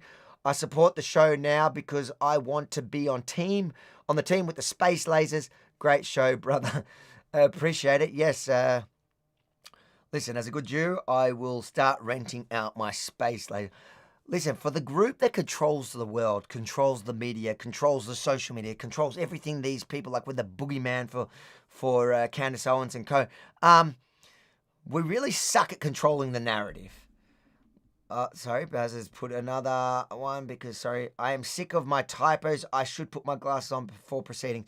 Yeah, like, to be honest, This is like this is so much more comfortable. That's why I struggle to read half the time. I should wear my glasses, but I feel like I look weird on camera, so I never wear my glasses on camera. But I really should, because it's just so much easier. Anyways, I feel your pain, but again, thank you for your super chat. I really appreciate. Oh, sorry, I put it back on to embarrass you for the typo. My nose is so itchy. Like, my wife's not watching because she'll start messaging me to stop scratching my nose. Let's keep going. Why won't you let me answer that? Why won't You let me can answer if you actually want say to. what people are recognizing? You come back and there are open borders and you're told that you are racist, okay? You come back and you're told that you are racist if you don't want open borders. Meanwhile, you're... Straw man argument. I think it's not racist to say you don't want open borders, but how is that the Jews' fault? overseas to defend Israel's borders. It's a nonsense. And who's funding these open borders? According to Barry Weiss, and I quote, Barry Weiss said this verbatim, the Jewish connection to the refugee is not a conspiracy. That's something that we are very proud of. And she was referencing the organization HIAS, and she says it explicitly, which she said what was started by them in the 1880s, which includes people, immigrants that have come in like Sergey Brin. They are still the organization that is operating at our border right now, okay? That is problematic that we have open... I like how she quotes Barry Weiss because it suits her now. She doesn't quote Barry Weiss for anything she said about the current conflicts because that never suits her narrative. But I listen, this is what I've said earlier. A lot of the left-wing Jews were very support, and that support comes historically, for example, after the Holocaust, when Jews tried to escape and they were turned around from England, from the British Mandate of Palestine, when they were turned around from all these places, it made them sensitive to the plight of refugees. But I think today, fast forward to after October 7, I think a lot of those Jews who got involved in campaigning for opening borders for refugees very much so regret it. But it's not some big Jewish conspiracy. It's just that some Jews are lefties. It's like, that's like saying Christian. That's what I said before. Like, you're saying all.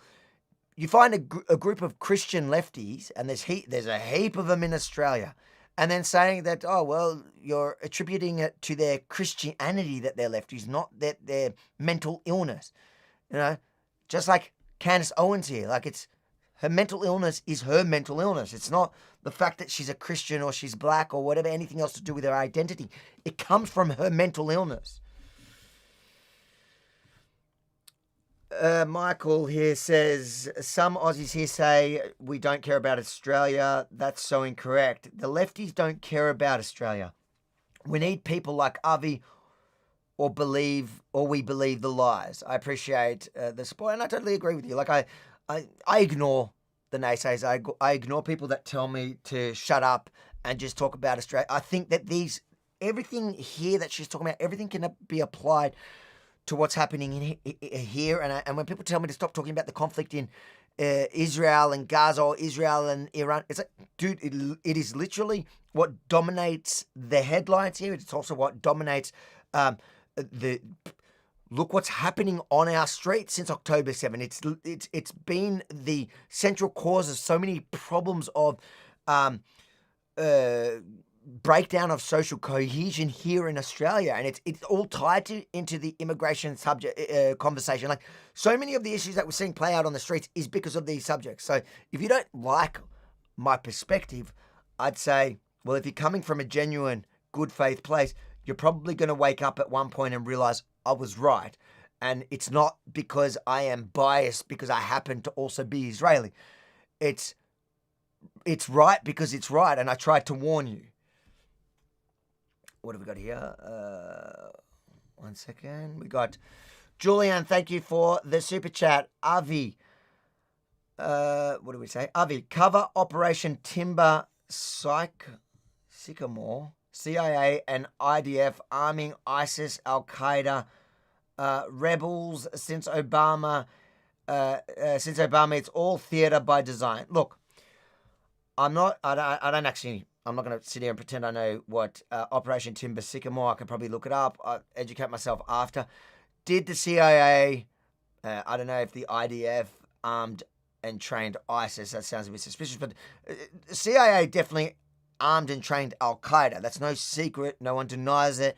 It was to fight in the Cold War against the Russians. And then they turned their guns on them. That's to me, that's lunacy. Any group, any Western group, whether it's Israel or America or Australia, whatever, who thinks you can arm and train Islamists because they share a common enemy with you right now, just don't understand the ideology and don't realize that you are also the infidel, you are also the enemy. And at some point when they're done, like they were with the Russians, they will turn their guns on you. I'm not going to sit here, like I said, and pretend like I know anything about what you're talking about, but I do agree that there is an element of truth that the West has made that mistake, a few times at least, in arming our enemy because they thought the enemy of my enemy. While we continually and routinely are told that we have to defend somebody else's borders, okay? And again, these never-ending wars in the Middle East at the behest of Israel. Bibi Netanyahu was the one that called for Americans to invade Iraq, Libya, Syria, Afghanistan. Bibi Netanyahu certainly had an opinion that he went to Congress and said, and those videos are very famous, he wasn't in power then. And it wasn't the reason why they invaded. He was just one of many calling for it and cheerleading it. And yes, at the time, like, Iraq was an enemy of Israel, but it wasn't the reason in which the intelligence communities were giving. It was after 9/11. You've got to remember, it was a very different time in history when, the worst terrorist attack in modern history took place. It wasn't after what we know now. And we've done it. We're told Israel can defend itself. Okay, but why do we have currently 2,000 troops that are in Syria under the guise of fighting ISIS? And like I said, we know Israel themselves fund terror-adjacent militants like they did to overthrow Assad. And we're done with the BS of, okay. Again, making things up. So soldiers in Syria, what does that have to do with Israel? Israel does not need soldiers. Which terror, name them. Who's she funding? So I think she's tying it back to Hamas, to what we discussed before. It's all false. None of that is true. And it's just arguments to demonize Israel so she can justify backing Iran, who calls death to America. They weren't really involved, Israel, in Afghanistan, because even when we fight those never-ending wars, Israel. And by the way, when she says, they argue that Israel can fight their own wars, Israel's done a pretty bloody good job at fighting its own wars. For all that America got involved in this case, in which she campaigned heavily against Trump for doing, was to drop those busting bombs that Israel doesn't have to destroy or at least severely set back those nuclear facilities. That's all America did. And then Trump also just wanted the credit for the whole operation. Israel doesn't mind, because for Israel, it's just about winning it, and it's about survival and the existence of Israel. That's all that matters to Israel. They don't need to take the credit. Trump wants to take the credit, of course, and for domestic political gain. Great. Nobody cares. But none of this is true. Everybody knows that our boys were out there in Afghanistan guarding poppy fields, okay? And do you know what happened after we allegedly, quote unquote, lost in Afghanistan? What happened to all those poppy fields, those poppy flowers that our military was guarding? Well, the opioid crisis hit America via the Sackler family, who quite literally built the School of Medicine at Tel Aviv University. So we're just done, okay? I was wondering how she was going to turn the American military conspiracy of them, the fact that they were there. I think there is truth. Again, little elements of truth. There is elements of truth about the poppy industry. And then I was wondering how she going to tie it to the Jews. And it's because, there's some Jew that's in there. I haven't even looked into it. I don't even have to look into that whole, what she's talking about here, because I know from everything else I know that she's talked about here today, the issues, the things that I am well informed and educated on, I know what she does. I'm sure I can look it up now and find that, yes, there's maybe one Jewish person that was involved in this, what's considered, whatever this conspiracy was, that she's trying to tie to him, that was Jewish. And so then it's a Jewish conspiracy. That's what she does. It's small elements of truth and drawing little lines together to these small elements of truth, and that somehow, with Candace, always happens to fall on a Jew. And there's no way that we're going to go backwards. We're not going to allow you guys to emotionally condition us to go, oh, well, we got to protect Israel because of the Holocaust. It is over. They're imparting a Holocaust. I'm just still stunned. Like, I was wondering, that's why I said to you, like, why is Afghanistan a war for Israel? Like, there was no connection to Israel. It didn't help Israel at all. And then, like, she let her keep talking, and it's because the whole war was about the poppy fields, and some Jew got into the opioids game, and then they took it from the poppy fields. So what are you saying? That basically the Jews controlled the US, they declared a war so maybe, I guess they did 9/11 to get them to go into Afghanistan so that they can protect the poppy fields, so that they can start the opioid crisis in the US so that they can make money. Like, really?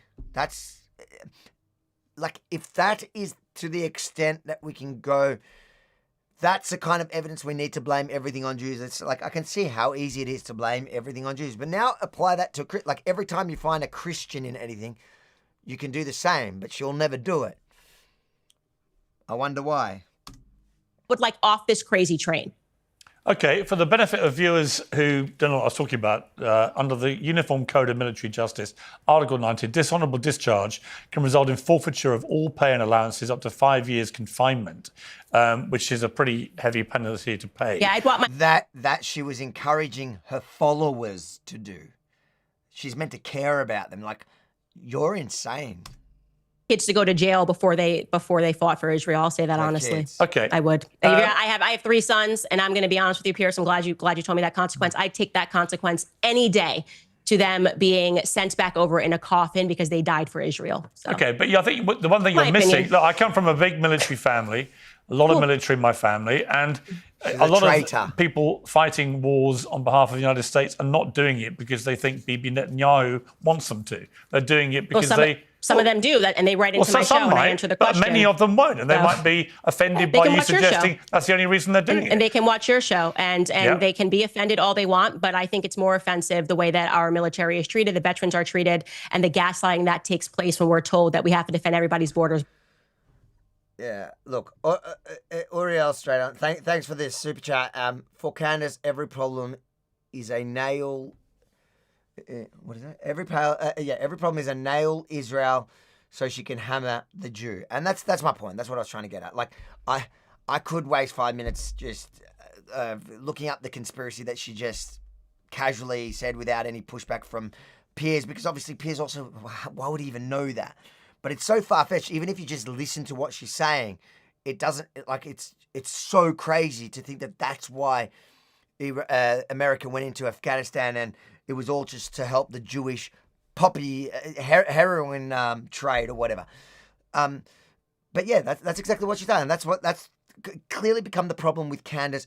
At the beginning, it started at the beginning of Daily Wire and whatever was happening in the back end. And then as she left, it's just progressively gotten worse and worse. There's literally not a problem on this planet that she can't somehow find a way to tie to Jews. And no, like, I see someone in the comments saying you can't criticize Jews. You can criticize Jews, but criticize them for things they actually do. If it's if it's the ideology that's made Jews do certain things, fine, go for it. But it's not.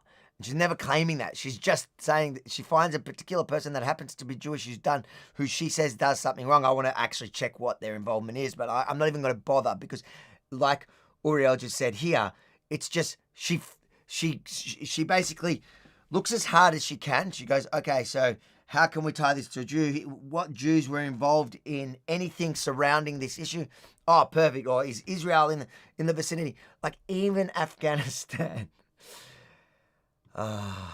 It would be funny if it wasn't so insane. I actually think America treats its veterans better than almost any country in the world. I mean, this has always been an open conversation, and I'm just saying that if my boys were being drafted to fight this war in Iran, I would be like, you know what, honey, take the other option. And that's not because it's cowardice. It's because when you sign up for the military... Okay, but I would say that the pilots... You are pledging that you are doing something that is going to better your country. Candace, and like I said, our country has been in steep decline since we have imparted this foreign policy. Then don't sign up to the military, Candace. Tell your kids not to sign up to the military if they're going to disobey orders. If you want to change policy, get into government. Government. That's the difference between them. But again, this is Candace Owens, can never apologize. She can never be wrong. She can never own her stupidity. She can never own when she's wrong. She literally will dig her heels in and defend the indefensible. Which is just whatever Israel wants. Okay, but you made that point. But what I would say to you is the only people so far that have been involved from the American military were the extraordinarily courageous and skillful pilots who flew these B-2 bombers and attacked the nuclear sites and got back safely. So there's been no troops on the ground committed at all, no declaration of war by the United States. We can quibble. Listen, I don't disagree with you. You bomb somewhere, you probably are at war with them. But there is no official declaration of war. Just as Trump, when he took out Soleimani and Baghdadi and he attacked Syria and so on, he didn't declare war on those places. And actually, it turned out that the apocalyptic warnings of those actions never materialized. So we shall see. I can't let you go without asking. Let me ask you just quickly about the Tucker-Ted Cruz debate. What did you make of that? Fantastic. It is finally the debate that needed to happen in America, because a part of this nonstop policy is this belief, as you said, Ted Cruz, that if we just do whatever Israel wants, that God's going to bless you. And it's quite ironic because it comes from Protestants, and their normal argument is that the reason why we had to have this Oh, there you go. There she is. She's doing the Catholic Protestants debate there, and there's obviously something like I said before, I'm not really educated in it, but that's the divide there, and especially there's a hardline Catholic part of the church which are all really just Jew haters, and I've seen them pop their heads up, and a lot of those that convert join that church, it seems. The church was because of indulgences. There's nothing more indulgent than I'm going to be blessed if I just do whatever Israel says. And so because we are finally having that spiritual conversation, which is more important, I suspect there's going to be major changes in the United States going forward. And that is why you're seeing this fracture in the base already. Remember this whole interview and all this discussion was filmed prior to it all being proven complete nonsense. This was still before the ceasefire, so they had no idea they were going to be proven wrong, and she's so confident on there. And I watched the Ted Cruz Tucker thing. To be honest, I think Tucker was just trying to go Ted Cruz into gotcha moments, and he got a few that worked well, like knowing the population of Iran, which is funny because for somebody that knows everything about Iran, it seems he knows the population of Iran. He clearly didn't know how this was going to play out. He clearly didn't know how weak Iran was and how, he literally predicted that if America strikes, they're going to target all the 40 US bases surrounding, and there are going to be thousands of Americans dead. Ted Cruz clearly knew that the obvious wasn't going to happen, yet we're supposed to take Tucker more seriously than Ted Cruz. Let me just see.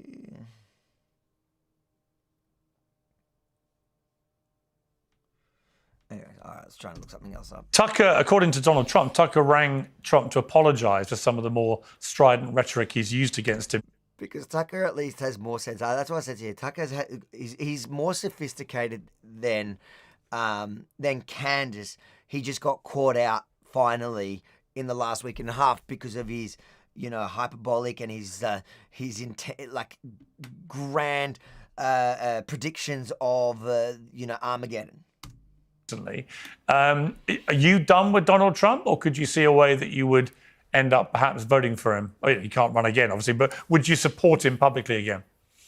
So I want to be clear. I don't regret voting for Donald Trump above Kamala. I think he was the better candidate, certainly a better candidate above Joe Biden. But what I will say is that he's been a chronic disappointment. And I feel embarrassed that I told people to go vote for him because this wasn't going to happen, and it is happening. Show me where she said this was never going to happen, because she's a liar. And she also wasn't a full Trumper. She was always... and even I vaguely remember during her shows in the lead up to the election, she was ignoring the Israel stuff. She was avoiding talking about that because she didn't want to,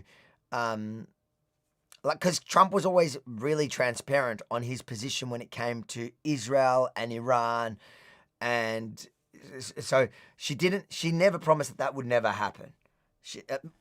The thing that she's talking about is no forever wars. If she's saying that, yeah, she did promise that, and that's exactly that's what Trump did. No forever wars. And this was filmed prior to the ceasefire, so she was just really confident that Trump was I just think that the picture of politics in America is going to look very differently because of his actions. So I don't know where we go from here. I really don't. But this is not the candidate that I voted for. If it turns out that his instincts were right, that by doing what he did, it brings Iran to the negotiating table and they do a deal on their nuclear plans, would you admit that you were wrong in that circumstance? Yeah. I will always admit when I'm wrong. Anybody that listens to my podcast knows that. It just so happens to be that, especially if I come on to the Piers Morgan show and I make some predictions, that it ends up that I'm right. So I'm feeling lucky, but I will of course admit I'm wrong if that is the result.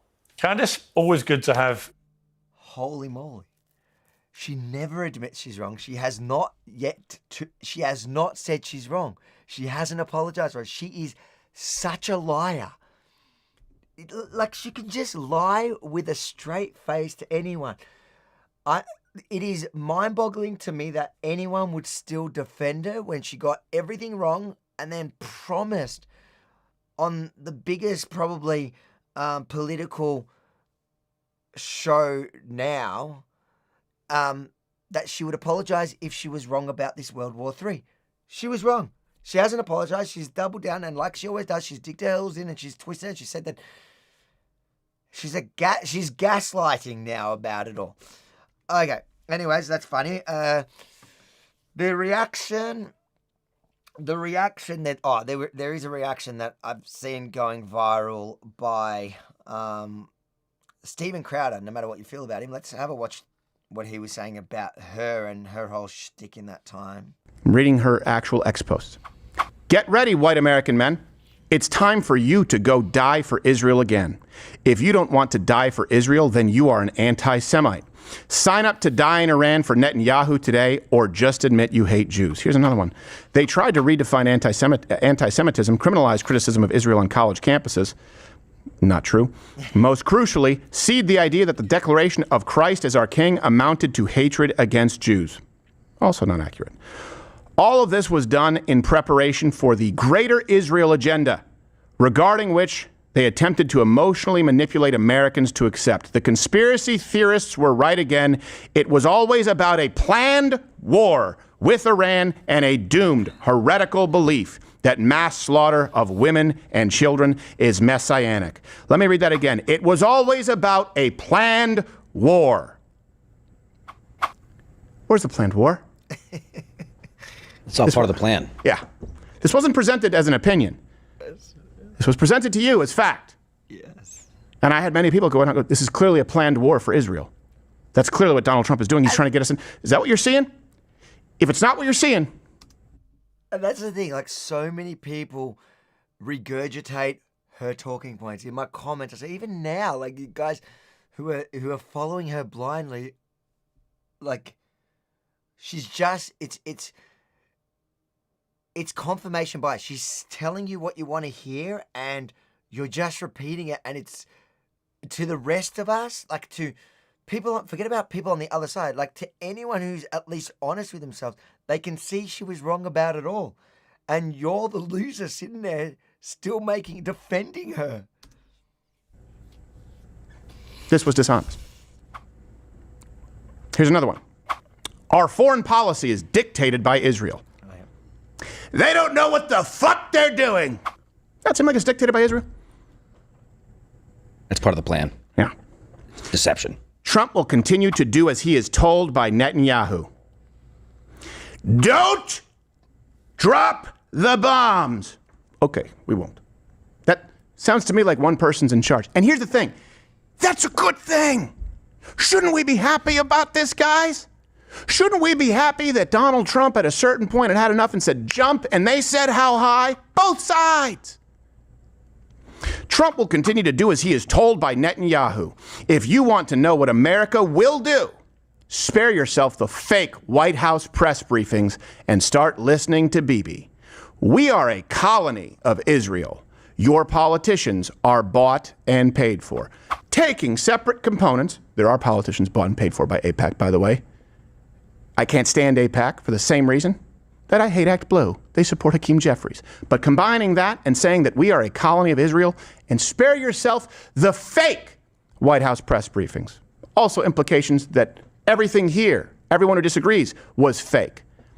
If it seems like I'm being harsh, it's because you were told that the people telling you the truth were fake, and the algorithm amplifies it, and it made your life worse, and it embarrassed you.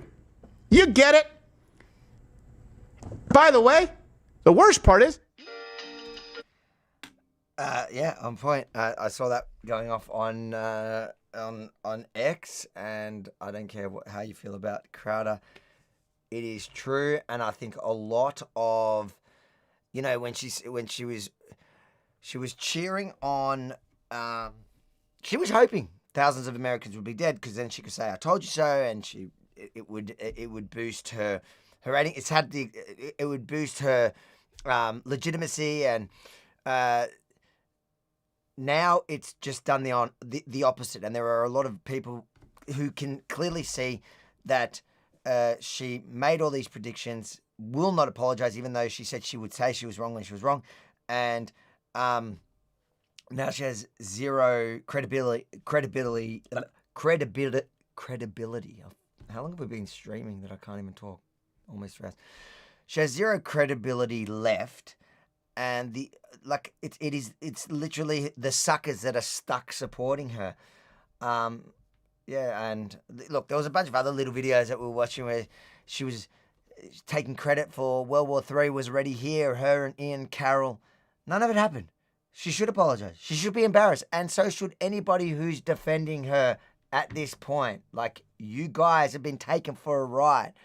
Call her out. I don't care if you stand with Israel, stand against Israel, whatever. Love the Jews, hate the Jews. How are you letting yourself be fooled by someone who got everything wrong and just constantly lies to suit her agenda, which is often aligned with the far left? I'll read these last couple of super chats. Really appreciate everyone joining us today. I know it's the middle of the day, so well done. I don't know why you guys don't have jobs. You must be a pack of lefties. Make sure, before you go, subscribe to the channel, like, share the stream, let people see why Candace has lost the plot. Subscribe to the channel, hit the notification bell so you get the notifications when I do these lives. I just thought, why not? I'm just going to watch this anyway, so we might as well watch it together. And I'll give you my 2 cents as we watch it. I hope you enjoyed it. Let's read these last super chats. Tom says, hats off to you, RV, the Catholic, Protestant, and then dispensationalists versus replacement theory, end of time beliefs is the cause for many sick, self-righteous attitudes towards the modern Jewish nation. And you know what? I think there's something in what you're saying there, especially from the little that I know about the divide there. And I just really hope, the Protestant or the sensible and the righteous and the real truth seekers come out on top. I think that, to be honest, this last week and a half is, remember we came off the back of Greta Thunberg's whole little stunt, which was the best PR Israel got for a long time. Then there was straight to the incredible precision strikes and the way that Israel knocked out the whole top brass of the Iranian regime in one night, in 20 minutes or whatever, followed by everything that happened, and then the Candace Owens and the Tucker Carlsons and that whole crowd predicting that it was the end times for the US. All that only helped Israel. This is the best PR we've got. And aside from actually decapitating Iran's capabilities, both nuclear and ballistic, testing their actual ballistic capabilities and knocking out some, and doing some of the damage, and probably, I would say, hurting the regime so much that it will probably fall from internal thing over the next few weeks. That's just my prediction. I'm not as confident as Candace Owens was about World War III. My prediction is they will likely fall because so much of their state hates them and they've been weakened so much. But I may be wrong. I want to see it. So maybe it's wishful thinking. But so the fact that I think the other loser of this war has been the woke right. People like Candace Owens and Tucker Carlson and those that just are guided by their hate. And I'm hopeful that it lasts. Like, I'm hope that people don't forget. And that's why, like, it's funny she shared my tweet telling people not to forget, screenshot it, and remind them every time that they've got zero credibility left. There, I could say it this time. What have we got? Thank you for the super chat, Gap Media. You say Candace has Kanye West mental illness. So yes, she's an anti-Semite. Don't worry, I'm an Aussie and I love you. Look, appreciate it, Gap Media. I get a lot of love when I'm in the street and things like, I think after COVID, you know, I was used to walking everywhere, and I'd even have Arabs walking up to me going, look, I don't agree with you on Israel, but you know, through COVID, you were a breath of fresh air. I totally agreed with you. Good on you, blah, blah. Since then, you know, I still walk around and meet Aussies every day that, you know, I feel like are the silent majority who kind of realize that, yeah, siding with Iran is a bit of a, you know, or siding with Hamas and the protests in the city are not good for our country. But yeah, there are also people that genuinely have fallen for this narrative, and it's sad, and I do bump into them as well. But I still think a bit like the whole mugger divide, like the way that she tried to frame it, thinking she was, because remember at the time that she'd filmed that with Piers, it was still when she was believing that World War III was going to break out, or when she was predicting World War III was breaking out, because Trump hadn't had his peace, he hadn't secured the ceasefire, and it's so funny to me that Piers Morgan asked her, if Trump ends up being right and it ends up bringing Iran to the table, will you admit you were wrong? And she looked down the barrel of the camera, said, yes, I will. I will always say when I'm wrong. But no, she hasn't. She's doubled down. She's blamed it somehow, weirdly describing it as in, Bibi Netanyahu is lying. It's not a real peace deal. It's held. She can't. She's a liar. Yeah, so I appreciate it, Gap. Let me read. There's a couple more super chats. Really appreciate the super chats, guys. It makes it worth coming here live. So, you know, I do appreciate it. Catherine, thank you. I watched Crowder before your live RV. Oh, cool. How funny is that? I just fast forwarded to that point where he was talking about Candace, but I'm sure the rest of the show was great. I almost fully agree with what he said. Now, I'm not so sure about the AIPAC owning Canada senators there. Like, I think people overestimate the power that AIPAC has, and that's also within the Jewish community. People just like, anyways, whatever. I don't really care. It's the point is, you want to get rid of PACs, get rid of PACs. It's a whole other conversation. Otherwise, I think he was on point, and especially about the point about Candace and all the others predicting things that clearly didn't eventuate, and lying to make their predictions, lying to back up their predictions, and lying about everything surrounding the conflict. Last super chat. I'm Catholic. Candace does not represent official Catholic teaching. She's nuts. Yeah, so Martha, I don't know, maybe you could tell me if I'm wrong.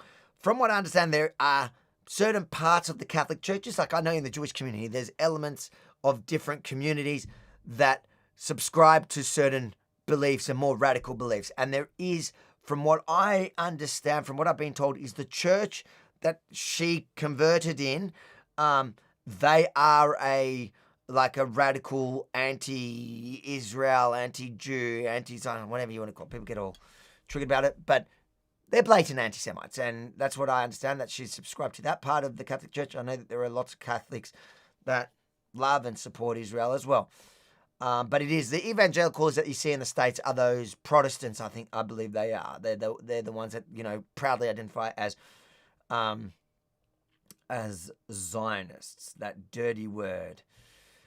Well, I think that's about it for today. Really appreciate you all tuning in. 2 hours and 48 minutes. We did all right. But again, none of it is possible without you guys. So make sure, like, share, and subscribe to the channel. Hit the notification bell. Till next time, ciao.